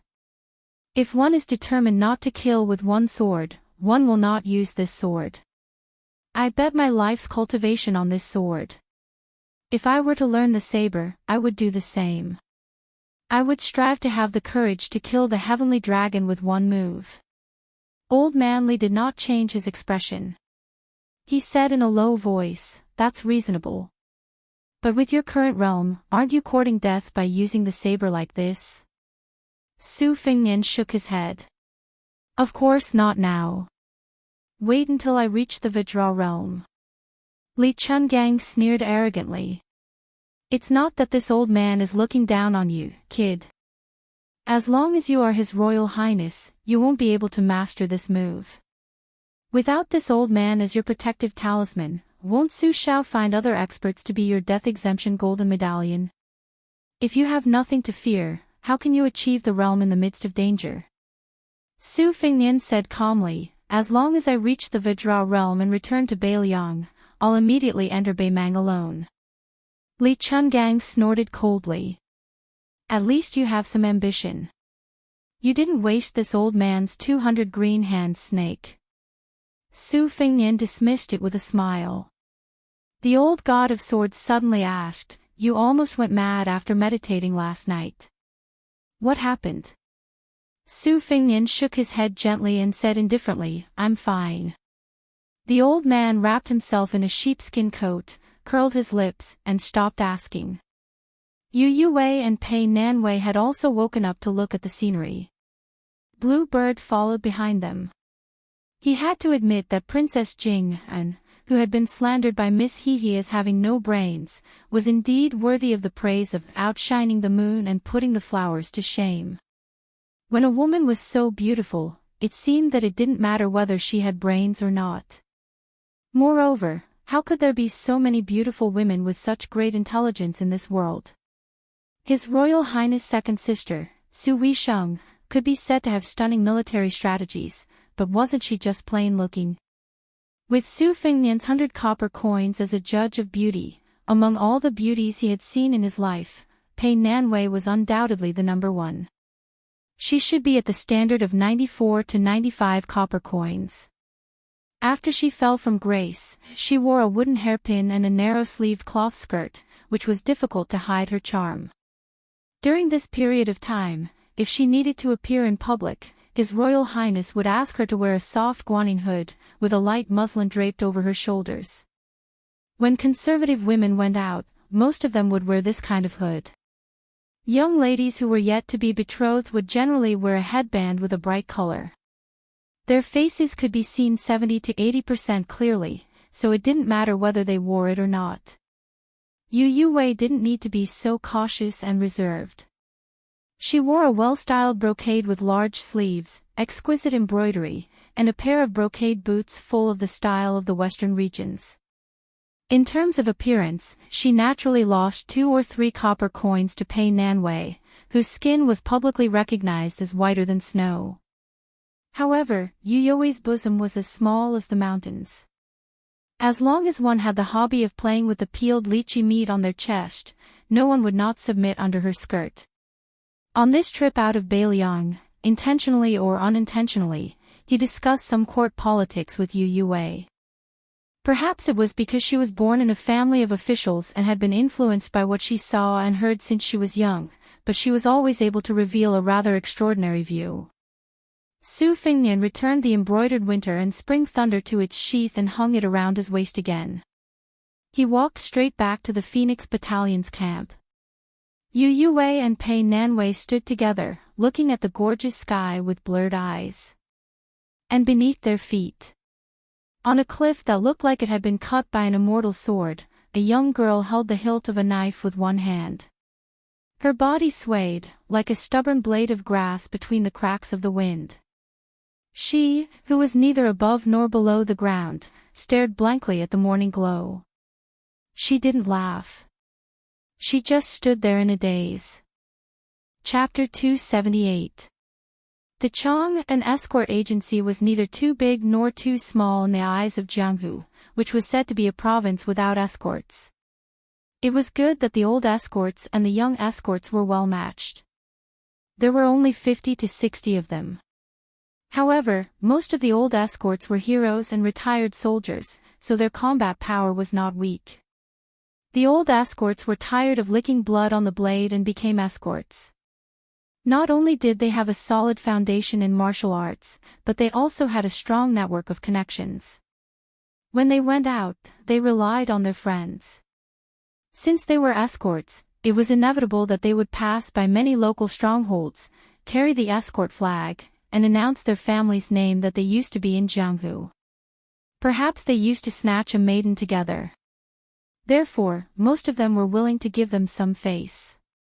As for the old escorts who had been on the battlefield, they might not be as clean and straightforward as Jianghu boorish men when it came to fighting, but if they were in formation, they would be able to intimidate their opponents even more. The young escorts of Chang, an escort agency, under the guidance of the old escorts, were not inferior to the disciples of the top few escort agencies. The only thing they lacked was that they did not have a top-notch secret manual to support them. This was the most helpless thing. The size of the escort agency depended on how many living escort flags were raised in the agency. The only ones that the Chang, an escort agency, could bring out were the head escort, Shi Qingfeng, and the martial arts instructor, Yu Hanliang, who was in charge of the escort this time. They did not have a single guest. Han Xiangma was an orphan. At that time, near the end of the Great War of the Spring and Autumn period, the infant Han Xiangma was thrown into the snow by his heartless parents and was picked up by instructor Yu, who happened to be passing by. He grew up in the Chang, an escort agency. Han Xiangma was narrow-minded and active, and was willing to endure hardships when he practiced martial arts. He was regarded as his own son by the great bandit Yu Hanliang, who had washed his hands in a gold basin. Among the young bodyguards, he and the head bodyguard's son, Shi Xiangyang, each led 2 batches of bodyguards. In the agency, there was a girl who grew up together with his childhood sweetheart. Shi Xiangyang adored her to death, but that girl only cast affectionate glances at the glib-tongued Han Xiangma. Han Xiangma did not have any feelings for her, and this made Shi Xiangyang increasingly see her as a thorn in his side. In fact, when they were young, the two of them often peed together in the mud. The name of Chang, an escort agency, was derived from the meaning of long life and safety. It had been established for more than 30 years and had never once lost an escort. Therefore, it had finally gained a foothold in the Jian province, where there were as many escort agencies as there were hairs on a cow. According to the usual rules, when an escort agency carried out an escort mission, the ratio would be determined by the value of the goods.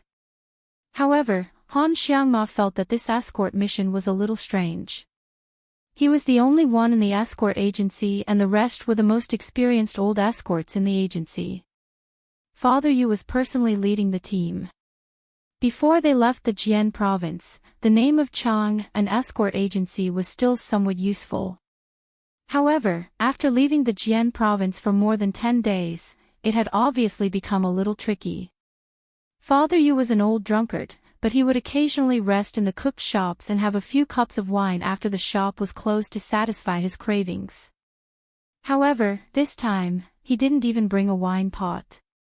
Han Xiangma rode the horse and guarded the escort box with his saber. The box wasn't big. According to Father Yu's private disclosure, when the chief escort received the escort that day, he said that it was a piece of family heirloom jade. There was an expert in the escort agency who specially appraised it and said with trembling hands and feet that the jade was worth at least half of the Chang, an escort agency. Han Xiangma glanced at the escort box and then turned his head to look at the heavily veiled carriage. It was 2 local Jian province girls dressed as men. Although they were wearing heavy veiled hats that covered their faces, Han Xiangma, who had accompanied his father to visit his aunts and sisters in the brothel when he was 8 or 9 years old, had sharp eyes. He could tell the truth just by glancing at them when they got off the carriage in the middle of the night. Han Xiangma, who had been making a living in the brothel since he was a child, was convinced that these 2 girls were absolutely beautiful. When they brushed past each other, they smelled good. When Han Xiangma was not on night duty, he would occasionally lie on his bed and toss and turn. He thought that it would be worth it if he could get a good look at them during this escort mission. Instructor Yu Hanliang carried an ox horn bow on his back and a large saber on his waist. He rode his horse around the escort team. When he saw Han Xiangma smiling foolishly, he kicked him and scolded him. Han Xiangma patted his butt and said with a smile, "Dad, when are you going to pass me your bow? My hands are itching." Yu Hanliang's father was an illiterate boorish man. The name of his adopted son, Han Xiangma, was given to him by a gentleman in the escort agency. He had spent a few jeans of wine. Although he had raised him as his own son, he naturally hoped that his son would become a dragon. However, Yu Hanliang did not understand at all how to become a dragon. In any case, if he committed a crime, he would be whipped. If he felt that this brat had grown up, he would take out some money and let him have fun with his friends. Whether it was drinking or visiting brothels, they were all grown men. Why would he pretend to be a scholar? That brat from the Sher family was not pleasing to the eye. He was obviously a martial artist, yet he spent all his time reciting poems, writing couplets, and dancing in calligraphy. Did he King recite poems for a deaf person? He deserved to be disliked by Las Lu. The older generation, no matter how vicious and merciless they were when they were young, wasn't their greatest joy now that they were older, comparing their descendants to see who was more promising. Yu Hanliang felt that Han Xiangma was not bad. After a few more years of polishing, he would become a man. He would not have to worry about not being able to find a wife. Yu Hanliang was in a good mood. He pointed at the saber on Han Xiangma's waist and scolded him jokingly, "Don't be unsatisfied." Including the 2 from the head escort, there are only 6 Qilin sabers in total. Yu Hanliang's father stroked the ox horn bow on his back affectionately, as if he was caressing the smooth skin of his lover. Seeing Han Xiangma's nauseating and disgusting expression, he glared and said, "The earliest I can pass it to you is when I'm in my coffin. If you didn't make a good trip this time, I'll take this bow with me into my coffin. Pass it to you, my ass." Han Xiangma tightened the reins so that the 2 horses could run side by side. He hooked his arm around Yu Hanliang's shoulder and said with a flattering expression, "Dad, you're treating me like an outsider. I work like an ox and a horse to save money for you when you're old and when you die. How can I roam Jianghu without some money? It's not like you don't know that I'm one of the best in the escort agency. Even the head escort doesn't dare to compete with me in archery. A good horse deserves a good saddle. Dad, if you disgrace this treasured bow, you'll be punished by the heavens." Yu Hanliang's father rolled his eyes and said, "Go, go, go. Keep an eye on the front. We're taking a small path this time, so it won't be safe. Don't ruin the reputation that the escort agency has painstakingly built up over the past few decades." Han Xiangma smiled and said, "Understood." Then he spurred his horse forward. Yu Hanliang's father's eyes were kind. He really couldn't imagine that this fellow was a bandit who killed people like scything flax. Looking at his son's back, his heart was filled with gratification. This kid was allowed to wear the Qilin saber not because Han Xiangma was his adopted son, but because he relied on his own ability to earn a living in the escort agency. Every weapon in the escort agency had to be reported in detail to the authorities. Every addition or loss of a weapon had to be recorded. The Chong and escort agency only had 6 Qilin sabers. This type of saber was an imitation of the Bailiang saber, tempered into steel. The blade was narrow, light, and sharp. It was a first-rate treasure for both horse and foot battles. There were several Guangling retired soldiers in the escort agency. Han Xiangma's temperament was restless, but he had absolutely no qualms about learning the saber from the Guangling old soldiers. As long as he was allowed to hold a saber, his buttocks would be rooted to the ground. He could practice bitterly for an entire night without complaining about being tired. In fact, this adopted son's archery skills were even better. Even the old soldiers said that Han Xiangma's ape arms were good at shooting and that he was a good seedling. However, compared to practicing the saber, Han Xiangma was unwilling to practice his archery skills. This made Yu Hanliang's father, who couldn't do anything about it, angry. He was unwilling to hand over the ox horn bow to this little bastard. Yu Hanliang was very cautious when escorting the escort out of Zhenzhou. First of all, the escorts were exceptionally precious.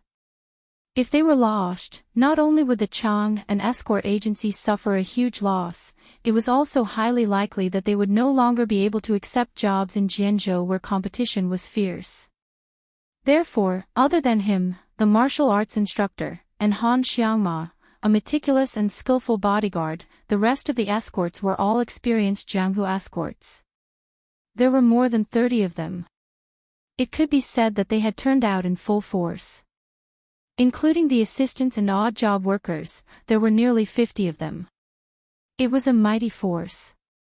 Even if they didn't take the official road or the small path, the average mountain stronghold wouldn't dare to show their head to block the way. Chapter 279. When Yu Hongliang thought of the two people sitting inside the carriage, he frowned, thinking to himself that this escort wasn't simple at all. On the surface, they were escorting that priceless jade pendant to Songzhou, which was the most common type of escort, but on the inside, they were more like human escorts. The two people in the carriage lived in seclusion.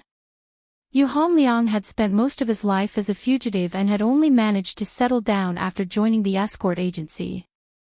However, he had never met any young ladies from noble families, and he hadn't even come in contact with many pretty girls from humble families. But even if he hadn't eaten pork, he had at least seen pigs run. The two people in the carriage didn't seem like ordinary girls from noble families. Using the name of being escorts to leave Jianzhou, they looked like they were fleeing from disaster no matter how he looked at it. When the heads of the Chang, an escort agency, had first gathered together to discuss the matter, Yu Hongliang didn't really want to accept the escort. However, the Chang, an escort agency's business had been slow for the past 2 years, and they had been squeezed quite a bit by the other big escort agencies. On top of that, the two people on the other side of the carriage had been generous enough to pay a deposit of 600 taels of silver, and they had promised to pay another 60 taels of gold when they reached Songzhou. The head escort gritted his teeth and accepted the mission. Han Xiangma, who was at the front of the escort team, raised his hand and made a gesture. The old escorts immediately drew their weapons, as if they were about to face a great enemy. However, only half of the saber was unsheathed. This was an unwritten rule of escorts. Since the other side didn't launch a sneak attack, but instead openly blocked the way, as long as they didn't really fall out with them, if the escort agency unsheathed their saber first, it would be tantamount to smashing the bandits' reputation.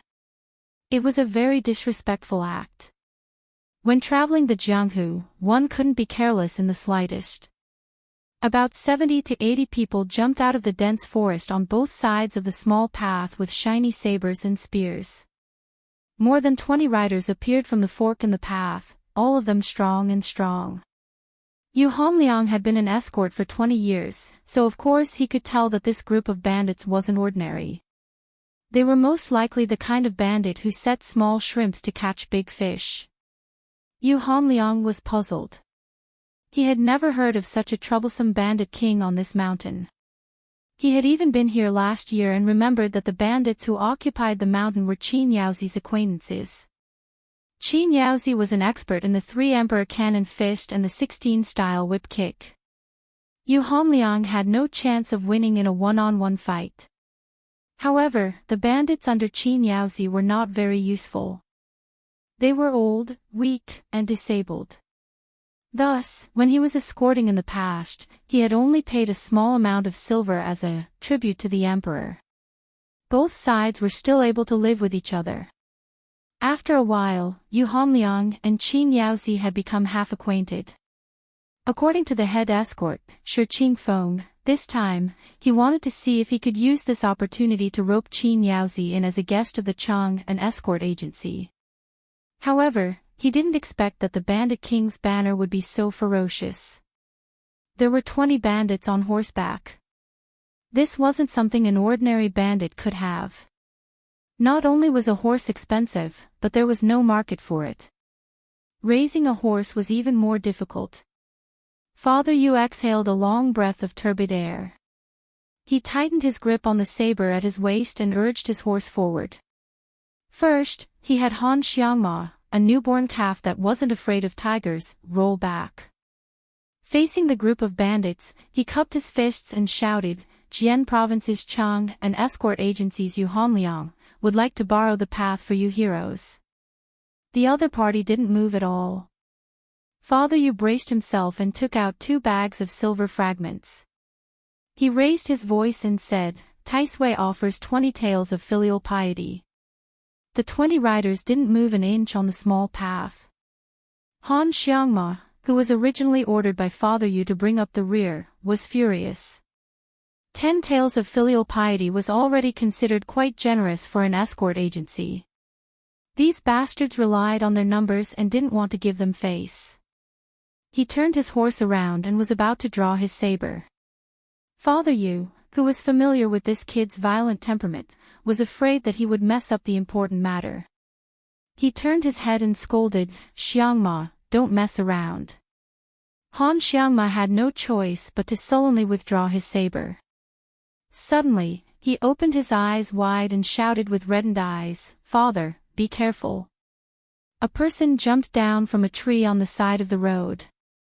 He was dressed in black and carried a saber as he rushed forward. Yu Hanliang had just felt a chill.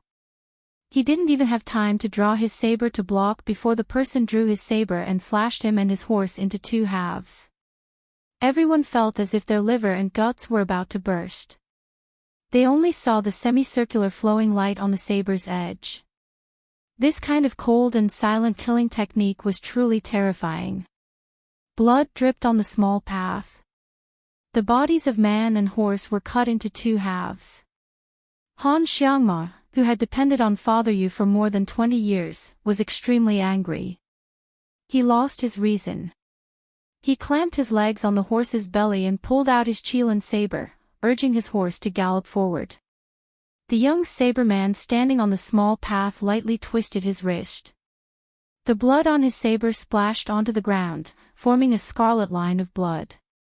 He pointed the tip of his saber at Han Xiangma, who had borrowed the momentum of his horse to strengthen his saber. Instead of retreating, he advanced and madly galloped forward. The two sides brushed past each other in an instant. After Han Xiangma's saber fell, he realized to his surprise that he had not hit his enemy.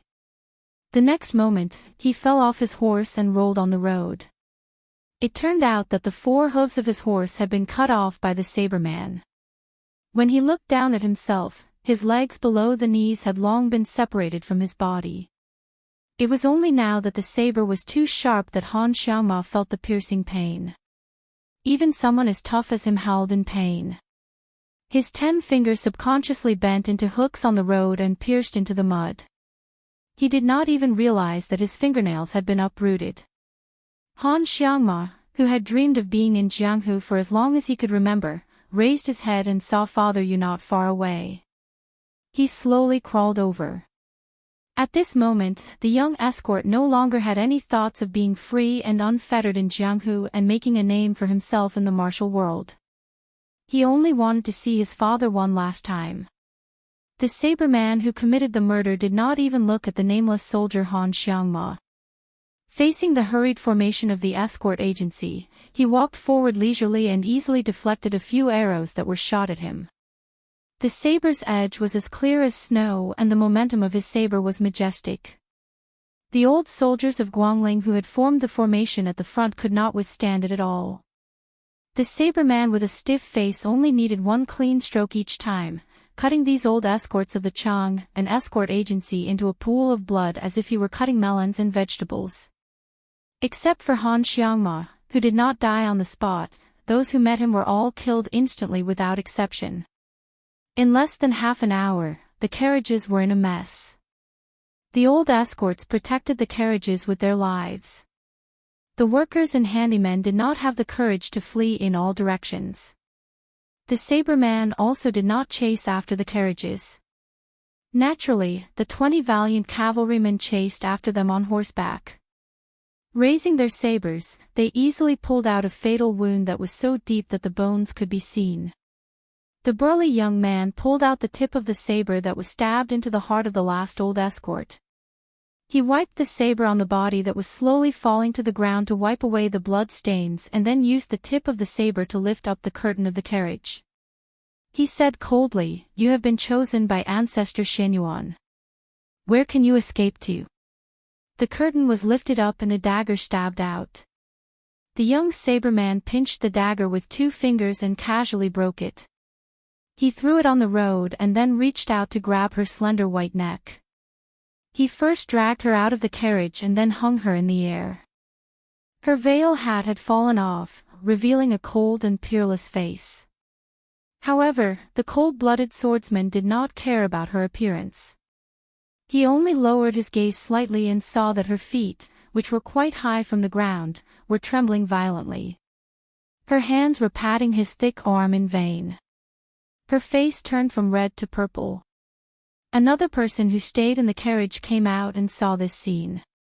She took off her veil hat and her face was exactly the same as the woman whose life was hanging by a thread. She said in a cold voice, "Let go of my sister." He glanced at her from the corner of his eye and felt that it was interesting.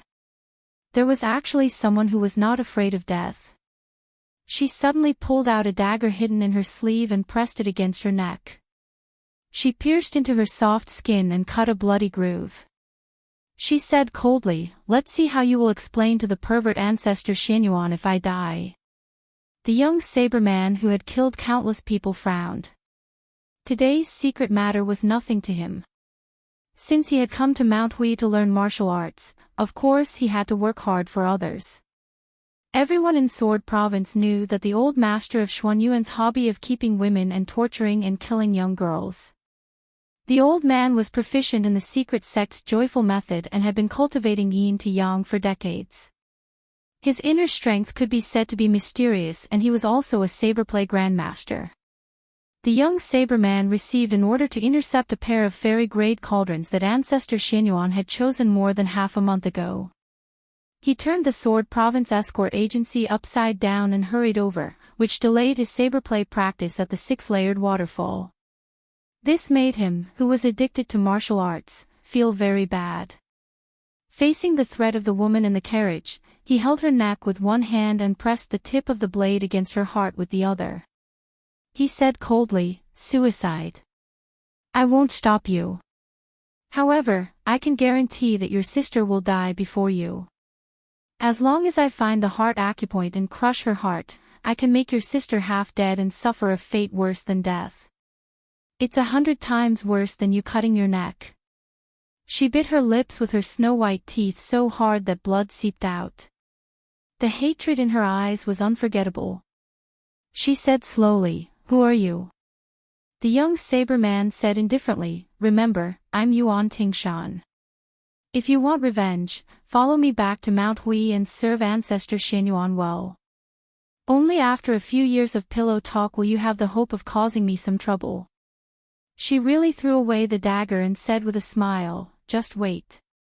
The machete man who claimed to be Yuan Tingshan casually tossed his elder sister to the ground. The 20 riders had already slaughtered all the small fries in the escort agency. Not a single one was left alive.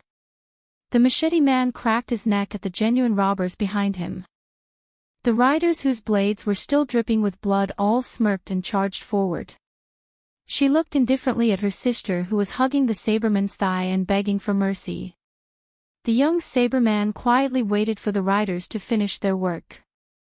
When he saw that most of the heads had been harvested, he lowered his head and looked at them. "I heard that it's hard to tell your gender. I'm very curious which one of you is a man." As he spoke, a man wearing a white brocade robe with 2 sabers appeared at the end of the road. Chapter 280. In terms of geography, Jiangdong's Big Bulbul Gang and Jiangxi's Dragon and Tiger Demon slaying platform stood opposite each other. In terms of geography, they were similar. Adhering to the principle that a close neighbor was better than a distant relative, they generally minded their own business. They were like 2 old women who treated each other with respect. Although the Xianyuan family's ancestors' morals were questionable and he was despised by the scholars of Jianghu, his martial virtues were not low. He had made friends with many heroes and warriors in the world. Some of the men who had been on the government's list and wanted to be killed could seek shelter from the Xianyuan family, which was one of the few powerful families in the martial arts world. The government could only turn a blind eye to it. The Xianyuan family's old master, who had controlled the family for half a century, was also willing to cultivate the younger generation who came to the mountain to study martial arts. After Yuan Tingshan took his revenge, he became a fugitive wanted by the government and was even on Zhao Guo's list. If it weren't for the Xianyuan family's willingness to let him go to the mountain, he would have been captured by Zhao Guo at the foot of the mountain. To the cold-hearted Yuan Tingshan, this life-saving favor aside, if he wanted to have some achievements in saber art and break through the bottleneck, he had to be willing to do some shady business for the Xianyuan family. When a steward of the Bulbul gang found Yuan Tingshan at the foot of the sixfold waterfall, this sabresman was using his back to withstand the water column falling from the cliff of 1,000 feet to temper his muscles and bones. Among the sixfold waterfall of Mount Hui, this one fell the most rapidly and was known as the dragon-spitting water. In the past 30 years, no young generation of the Xianyuan family had trained their physique to such an extreme degree. As soon as Yuan Tingshan heard the gist of the situation, he led 20 light cavalry down the mountain to intercept 2 young playthings who were trying to escape from a small house. He really did not have the energy to do so, but since he was living under someone else's roof, he had no choice but to help them eliminate the disaster. As long as Yuan Tingshan agreed to do it, he would do his best. After finding out the route of the escort agency, he first chopped off the legs of Qin Yaozi, who was good at beating and kicking, and then gathered a group of useless bandits. It was not that he wanted to borrow their strength, but he wanted to create a smokescreen for the government that the bandits and the escort agency had perished together. It was said that the pair of beauties were very famous in Zhenzhou. When they were only 12 or 13 years old, their beauty had already spread far and wide. Ancestor Xianyuan had taken a liking to them and regarded them as his exclusive playthings. He had already half-publicized it in River East.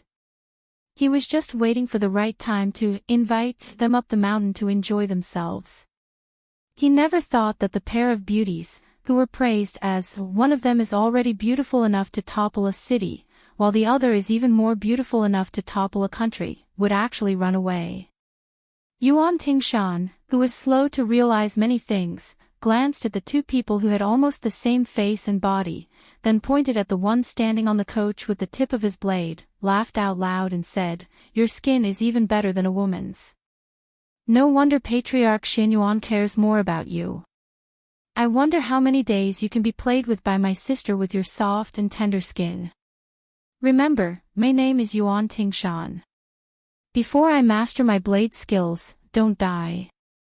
Otherwise, it won't be fun anymore." Yuan Tingshan had already seen the famous uninvited guest sitting high on the horse, looking at him from afar. The corner of Yuan Tingshan's mouth curled up, and a murderous intent surged. He was born poor, and after he started practicing martial arts, he never hid his hatred for the rich and powerful. When he first entered Zhenzhou, he slaughtered a whole boat of rich and powerful people on the river. Yuan Tingshan made a beheading gesture to the valiant light horse that Xianyuan had painstakingly trained. He gently tapped his shoulder with the back of his blade and walked towards the black bodyguard who was still crawling on the ground. He did not forget to turn his head and say with a smile, "I kindly remind you. I heard on Mount Hui that Ancestor Xianyuan has strange hobbies. When the time comes, when the old man asks you to have sex with your sister, what will you do?" The sister with the shocking purple mark on her neck was paralyzed on the ground. When she heard Yuan Tingshan's words, her delicate body trembled and her face turned pale. The blood at the corner of the bodyguard's mouth became thicker. Yuan Tingshan made a suggestive gesture of straightening his back and laughed as he walked towards the young bodyguard who was struggling at death's door, leaving behind the androgynous pair of brother and sister. The sister who was sitting on the ground raised her head in fear and looked at her brother who had been very opinionated since he was young. The latter just happened to be looking at her coldly from above. She shivered to the bone. Yuan Tingshan did not care about being hated by the siblings at all. With their looks, if they could really curry favor with Ancestor Xianyuan, it would not be difficult for them to be favored at Bull Gang for a few years. However, by that time, Xianyuan Qingfeng would already be his woman. A pair of weak pets who could not even control their fates could not cause any trouble. Han Xiangma, who had lost both of his legs, was still crawling in a pool of blood with difficulty. He was only surviving because of his stubbornness. Yuan Tingshan stood between Han Xiangma and the old bodyguard's corpse. He stabbed his saber into the ground and bent down with a smile. "Try a little harder." you will see your father's head soon. When Han Xiangma's head, which was still moving forward with its broken body, reached the edge of the saber, Yuan Tingshan sneered and slowly cut a gully in the road. He then gently cut off the head. After pulling out the saber, he kicked the head with the tip of his foot. Blood splashed out of the head and the head rolled to the old bodyguard's corpse. Jianghu men die in Jianghu.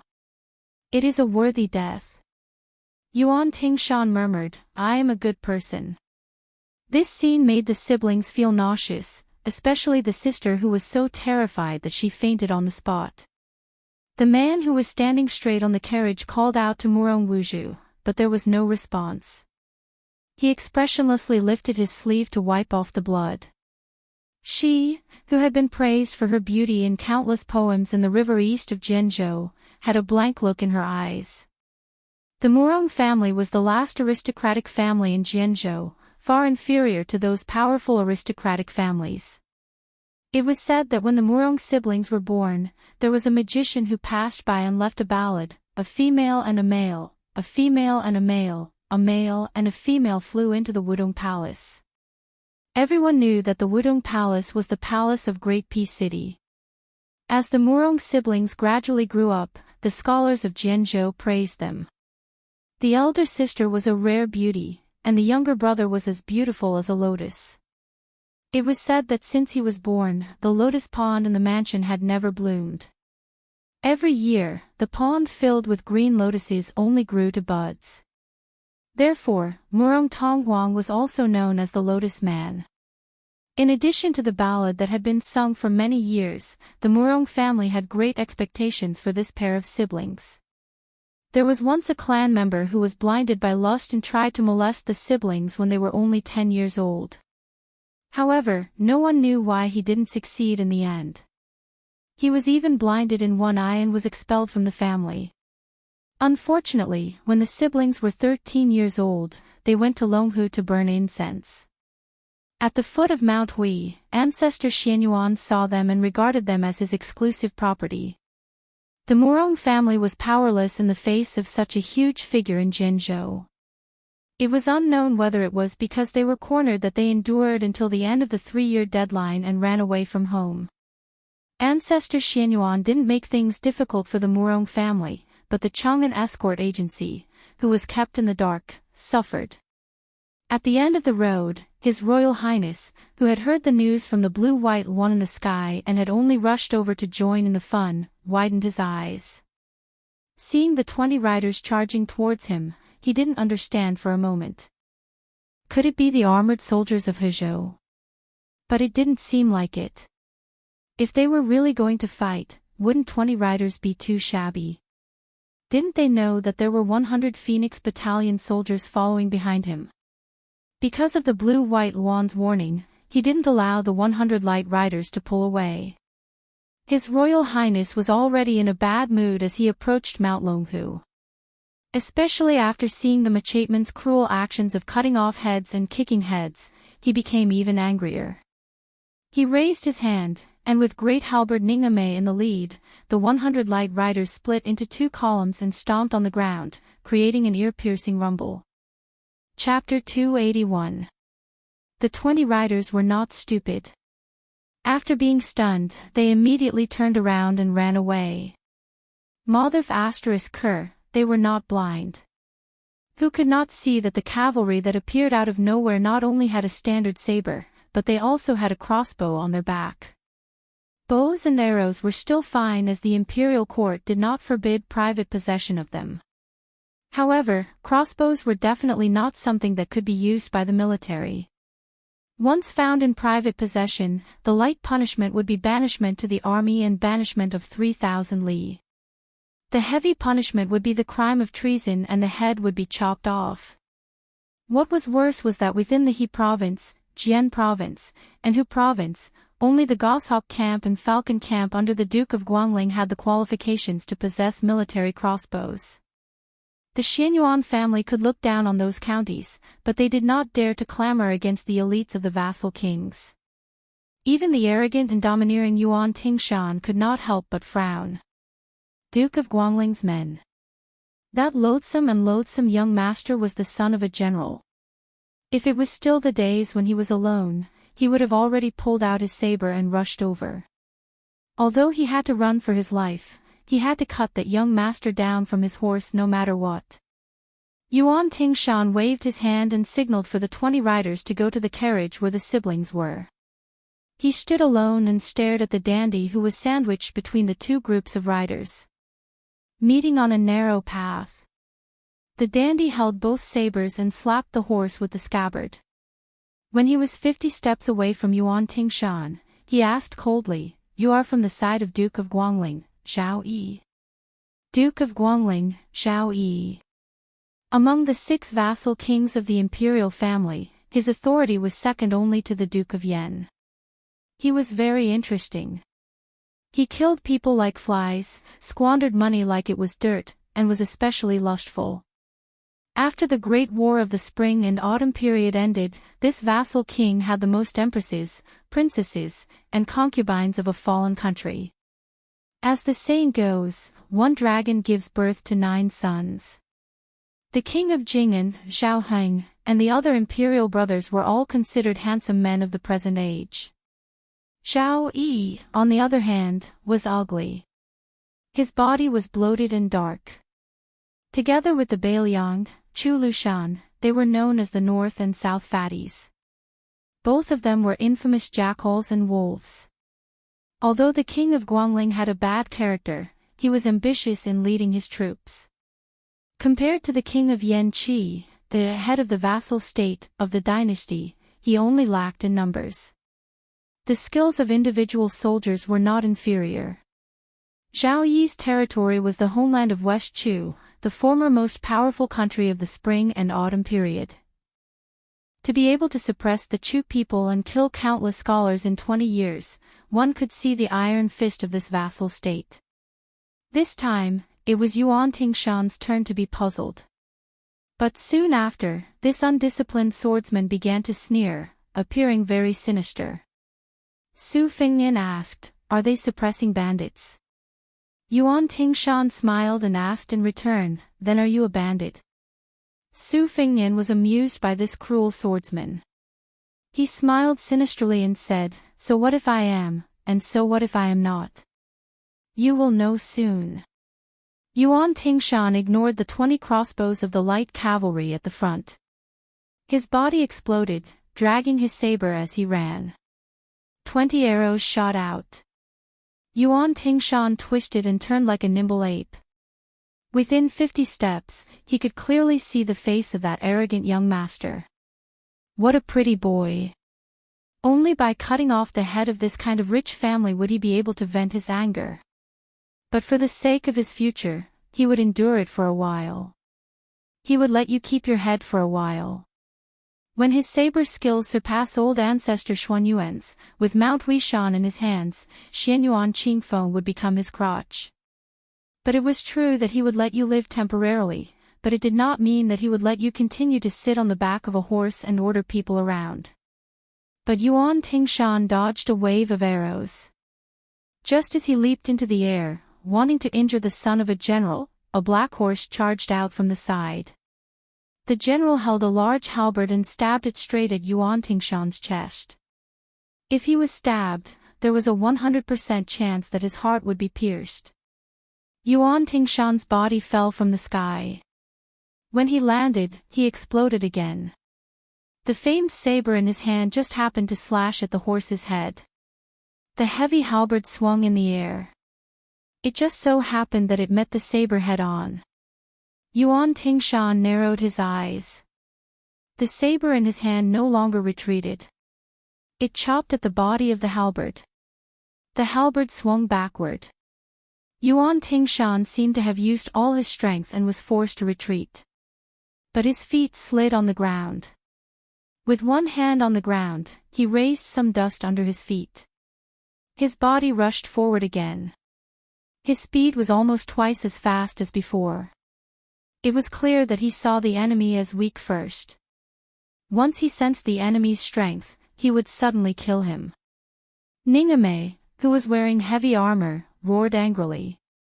The hard halberd in his hand faintly shook out layers of subtle arcs, making a buzzing sound. Yuan Tingshan was fast, but his halberd was not slow either. The tip of the halberd hooked at the waist of the young saber master. Once it hooked, the assassin would be cut in half. Yuan Tingshan laughed and made a sound of surprise. His free left hand suddenly pressed on the back of the saber, making contact with the halberd again. This time, he did not use brute force. Instead, he used the strength of his palm to drive the saber in his right hand. With the halberd as the center, Yuan Tingshan nimbly drew a semicircle in the air. Once again, he closed in on the unmoving and ignorant young master on the horse. Yuan Tingshan was a ruthless man who had slaughtered his way through the streets and alleys of the marketplace. He dared to risk his life, but at the same time, he cherished his life. Not only was he good at pestering others, but he also knew how to take advantage of the situation. He roughly knew the strength of the halberd-wielding general. After bypassing the halberd, Yuan Tingshan did not take advantage of the situation to directly strike with his saber. In this way, he would leave his entire back to the heavily armored general.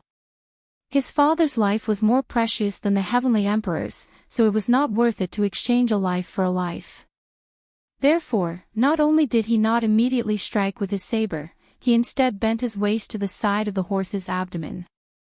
Unexpectedly, the halberd did not follow him, but before the halberd arrived, a scarlet iron spear pierced towards him from a tricky angle.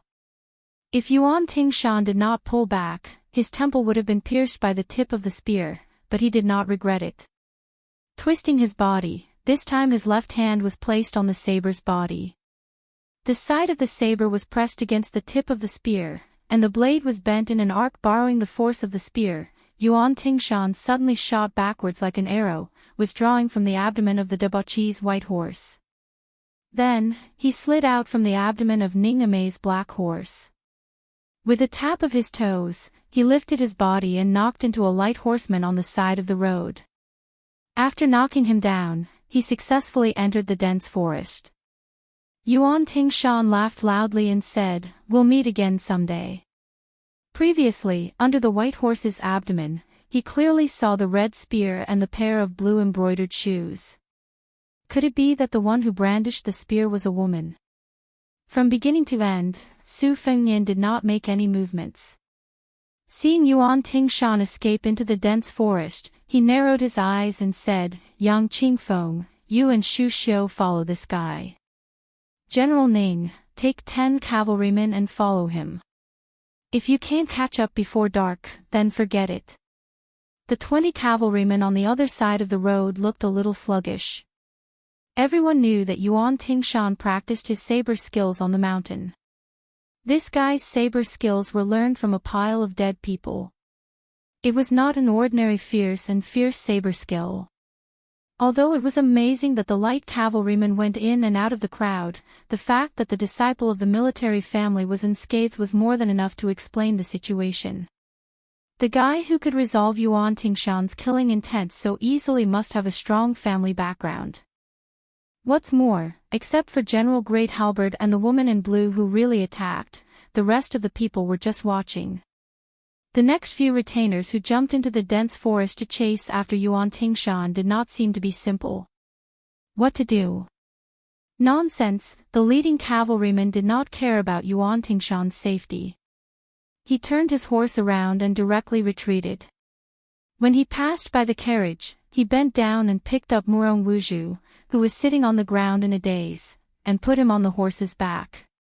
Another cavalryman followed suit and wanted to kidnap Murong Tonghuang, who was standing on the carriage. Unexpectedly, this beautiful woman stretched out her hand and stabbed him. The cavalryman who was unprepared felt a burst of pain. He looked back and glared at her fiercely before continuing to rush forward. Murong Tonghuang did not wait for the next cavalryman to make a move. He quickly retreated into the carriage and hid in a corner. Su Fengnian turned his head and smiled at Yuan Meng, who was eager to give it a try. He ordered, "Field Officer Yuan, take some people and chase after them. It's up to you whether to leave them alive or not." The two groups of light cavalrymen chased and fled. The small path was very noisy and lively. Su Fengnian came near the carriage. He lifted the curtain with the scabbard and saw a slightly immature but cold and beautiful face. He also saw a pair of cold and hostile eyes. Su Fengnian just opened his mouth and smiled. This lady, the lady who had escaped from the tiger's mouth, glared at him and scolded ungratefully, "You are the lady." Chapter 282. Su Fengnian was only slightly absent-minded. Fortunately, he had Bai Hu'er's face in front of him, so he quickly came to his senses. But he still found it somewhat inconceivable. It was not difficult to find a beautiful woman around 70 coins, but the one in front of him was at least 90 coins. How could he be a man? Wasn't this a waste of natural resources? His Royal Highness was not like Li Hanlin, who had a penchant for men and women. Su Fengnian was not even interested in young prostitutes, let alone those creepy *Cs. There were many famous scholars in Gangnam-do. There were experts in Guangling who specialized in training them. When they were young, they were bought cheaply for a few dozen taels of silver. When they were 12 or 13 years old, they were sold at a sky-high price of 10 or even 100 taels of gold for the scholar officials and dignitaries to play with. This had become a common practice in the group of scholars in Jiangnan. It was regarded as a wonderful and elegant thing. The scholars were tired of competing with poems, songs, and gold, stone, and jade. It was not easy to usher in the golden age of peace, so they began to compete with the singers and beautiful maids at home. Su Fengnian carefully looked at this girl. Sure enough, her chest was flat and did not look like a woman. Murong Tonghuang was obviously accustomed to Su Fengnian's gaze. The corner of his mouth was cold. Was he trying to drive the wolf away by accident? The world was as black as all crows, and the one in front of him was not a good thing either. Su Fengnian had been in the flower bush for a long time, so he knew how to grasp people's hearts. He smiled and said, "Yes, I am indeed not a good thing." Murong Tonghuang, whose thoughts were seen through, became colder and stiffer. His body instinctively shrank back. Su Fengnian did not care and asked curiously, "It seems that you are not with the cavalry. What's going on? Is this a local tyrant robbing a woman?" Murong Tonghuang bit his lips and ignored this guy with a foreign accent. Su Fengnian turned his head and looked at the light cavalry that was chasing after them on the small path. With the Phoenix Battalion's horsemanship and the horses' leg strength, it was 90 against 20. There was a great disparity in the number of people on both sides. There was no need to worry about the outcome of the battle. If Yuan Meng couldn't eat it, he would be beheaded. As for the young machete man who killed decisively, Yang Qingfeng was proficient in the art of tracking, Xu Xiu had a variety of martial arts, and Ningame, the great halberd, the 10 white horse followers, and even Grandpa Wei said that he wanted to stretch his muscles and bones to participate in the encirclement.